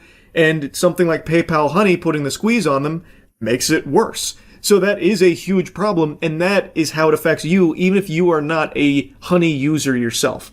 It is a bad deal for everybody involved here, except Honey. But what's a good deal for everybody is the Starforge Christmas sale. It's live now. Click the link in the description if you're looking to upgrade your PC. Best PCs in the universe. Chip was kind enough to share his email exchanges with Honey from 2020. And you need to see it because holy shit. Hi, I am the CEO of Made in Cookware. Please remove us from your app. You've scraped a private friends and family code from our checkout and put it on the platform for others to use. We've lost a bunch of revenue. 4 days later, Honey responds with, "Hi Chip, thanks for reaching out. Honey supports over 40,000 stores online, and we always prioritize protecting the Honey experience for users by supporting available stores and displaying available codes.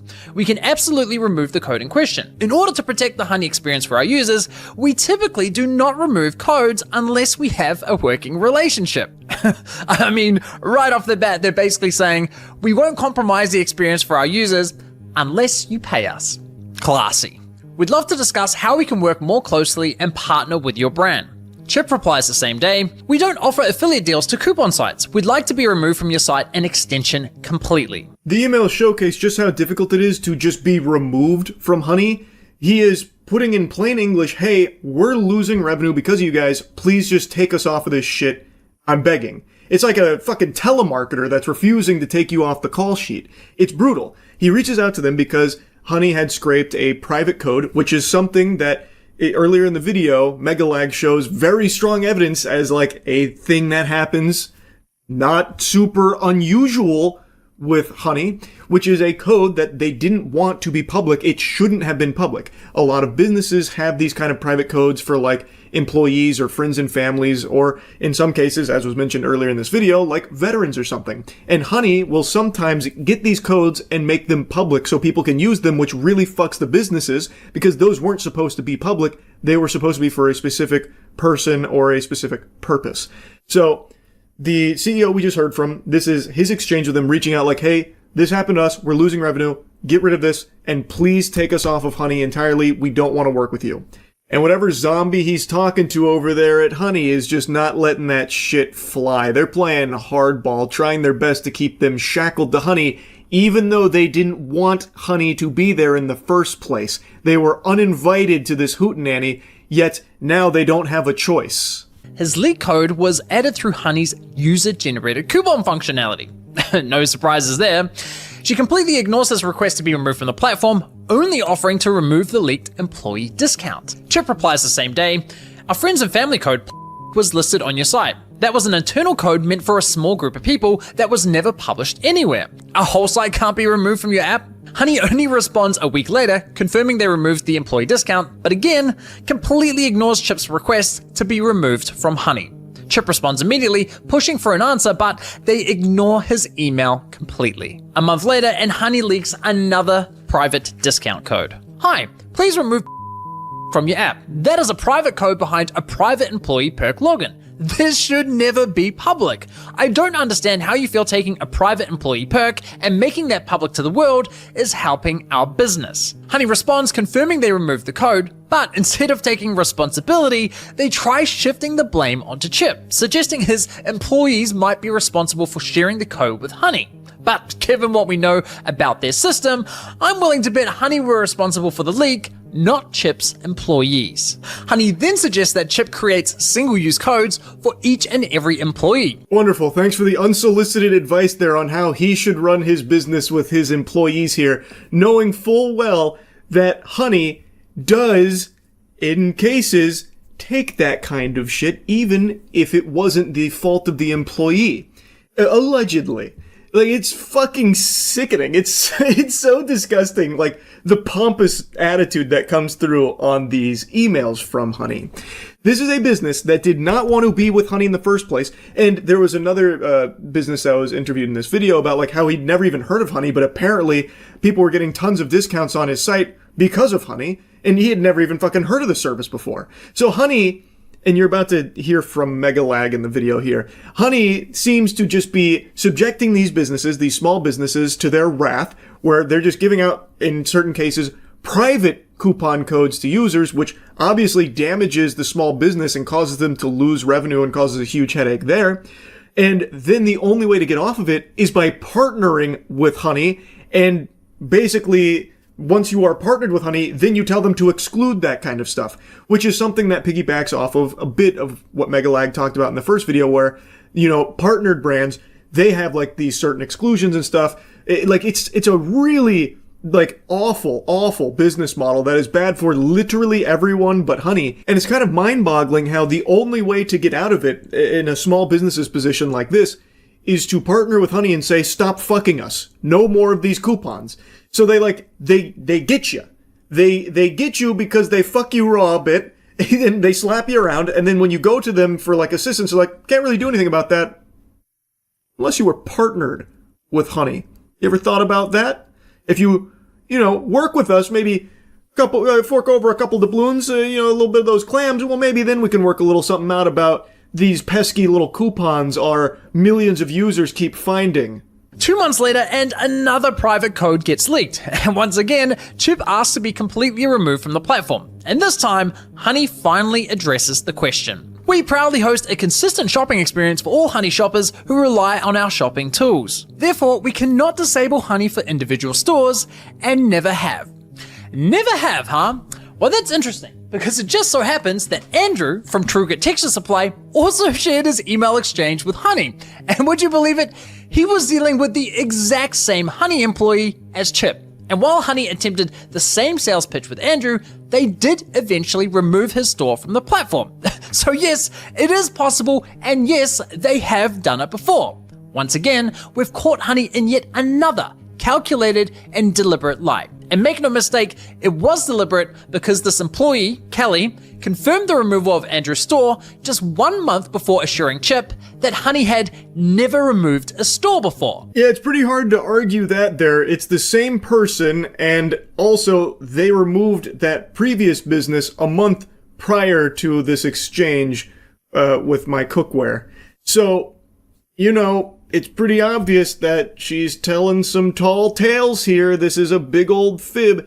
They can remove them from Honey, but it seems like they'd rather not, because they'd rather you partner with them so that way they can get a little more out of it, and then you can finally stop bleeding money through these private coupons that surprisingly just keep getting leaked through Honey. It's so fucked up. Like, it really is like a crazy rabbit hole here. When merchants discover their codes have leaked and then they want to clamp down on that, they go to these coupon extensions and plea and request to have their codes removed. And 9 times out of 10, the response is join our affiliate program and you'll have more granular control over that. And so I think merchants tend to feel a little bit as though they're being blackmailed or extorted, you know, because you join the affiliate program and then you have to pay that coupon extension company every time somebody uses a code. And you're doing that in order to have them not share your codes.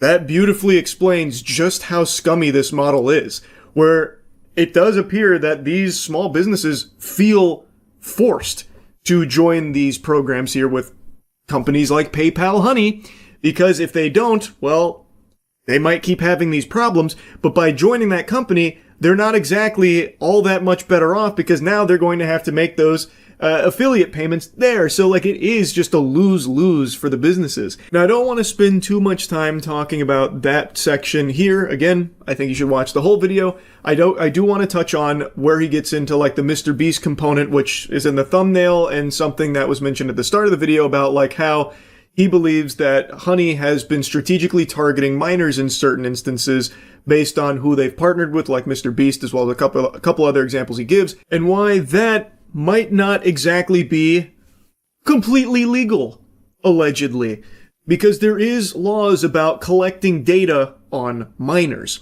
And through his investigation, with very, very strong evidence, including some of PayPal Honey's own information that they themselves have talked about, they do collect your data. They do seemingly share your data. Now in the video, there's even a brief clip where someone is talking about the benefits of Honey's data collection. So even though they explicitly advertise they don't do any of that weirdo shit like collecting and sharing your data or anything like that, the truth of it is that they do collect your data. And to their merchants, they even do brag about how much data they have, and they do share that data. Megalag had a lot of very compelling evidence to prove that fact. I feel like it's pretty obvious, given everything that is accessible, that they do indeed collect that. I'll go ahead and show you that brief clip there, and then we'll get into like how the marketing to minors may be a big issue for Honey. For their partnered merchants. Discussing the benefits of Honey's data for their partnered merchants. You know, one of the metrics that we assess very frequently for merchants that work with Honey is, cross-store shopping. So, how many other stores is a user visiting as well as the store in question? Are they going to 6 stores? Are they going to 7 stores? Are they going to 10 stores before they make a decision on where to purchase? And here's another former senior partnerships manager. So like one of the things we have insight into at Honey, because we're a browser extension and we can see our shoppers and how they shop, is that shoppers love to cross-site comparison shop. We're really kind of following the shopper where they go, and we're with them every step of the way.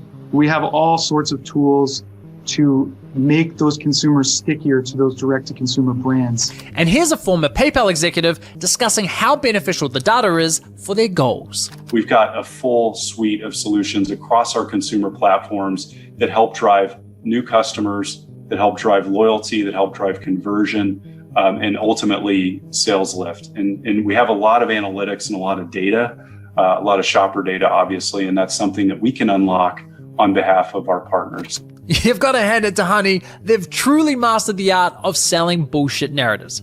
To users, they promise privacy, insisting, hey, we never sell or share your data. But to their merchants, they literally bragged about how much of your data they had and how it could be leveraged to provide them with valuable insights into your shopping habits. I think we can say with a pretty high level of confidence that PayPal Honey does seemingly collect your data and is more than willing to share it. So that whole claim they like to make, and even it was part of some of their marketing about, we don't collect your data and we certainly don't share that data or sell it or anything like that. Looking like that might have been a big load of hooey. Now, as it relates to being potentially a huge issue when it comes to like who they were targeting with some of their advertising is what I briefly mentioned earlier, where there are laws in place about collecting data on minors. There is a whole host of laws in regards to that subject, and you're about to hear Megalag explain it, but the core issue is, based on some of their ads they were running with some of their partners, as well as who they were partnering with for some of these ads, it does seem like they were directly trying to target Honey to minors, which means they would be collecting data on minors through having this browser extension on their devices. It's potentially illegal in numerous jurisdictions. Many countries have very strict regulations when it comes to the collection of personal data from minors, and for good reason. Therefore, if you intend on having minors use your product, many jurisdictions require that you obtain parental consent first. But this adds all kinds of technical and legal complexities, which is why many platforms simply limit the use of their service to adults only in their privacy policy, which was Honey's approach, making him Honey's #1 sponsor. In fact, according to my data, MrBeast sponsorships represent over 1/3 of Honey's total sponsor views on YouTube. But it wasn't just MrBeast. Honey sponsored many channels whose content was, in my opinion, clearly targeted at minors. They sponsored Minecraft channels, Roblox channels, cartoon channels. I mean, just watch this video and tell me it's not targeted at children.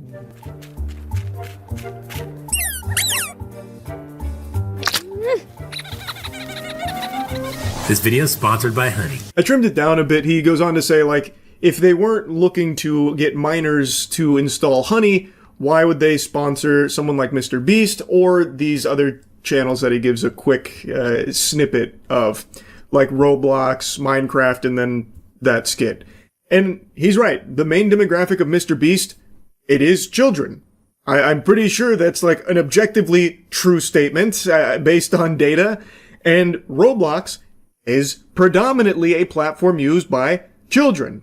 And that cat skit definitely seems like some Nick Jr. stuff there for children. Like, it does appear like they did have marketing pushes that were trying to get Honey in front of the eyes of minors and trying to get them to install it on their browser. If Honey wanted to target minors so badly, they should have just sponsored one. Oh, wait a minute, that's exactly what they did. This, ladies and gentlemen, is Desiree Machado, who at the time was just 14 years old. Guys, I'm only 14. Hilariously, one of her videos that Honey sponsored is appropriately titled Back to School. Honey even ran her sponsored segment as a paid advert on YouTube. If you weren't convinced before, I imagine that was enough to convince you. That's pretty damning. They literally sponsored a child to promote Honey, and even used her sponsored segment as a paid advertisement across YouTube.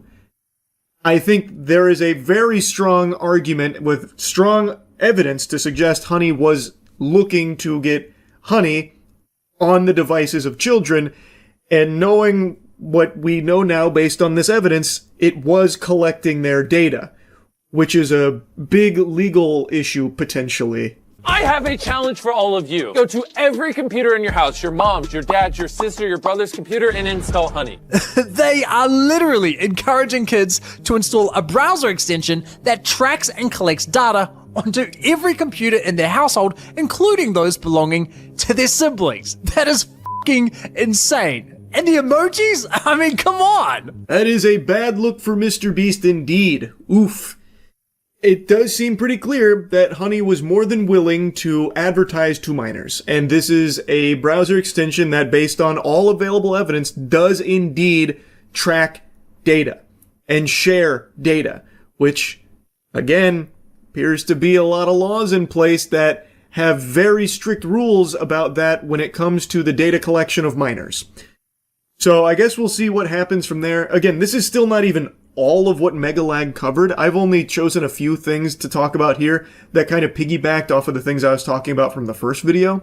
I just cannot, I've said like again 1,000 times now, but I cannot recommend watching this full video enough because it is a really surprisingly deep dive into a very, very suspicious and shady business that appears to have a lot going on under the hood here that is not very good. And the business model itself is bad for everybody, not just creators, not just businesses, and not just Honey users, but any online shoppers in general. They have a negative effect on.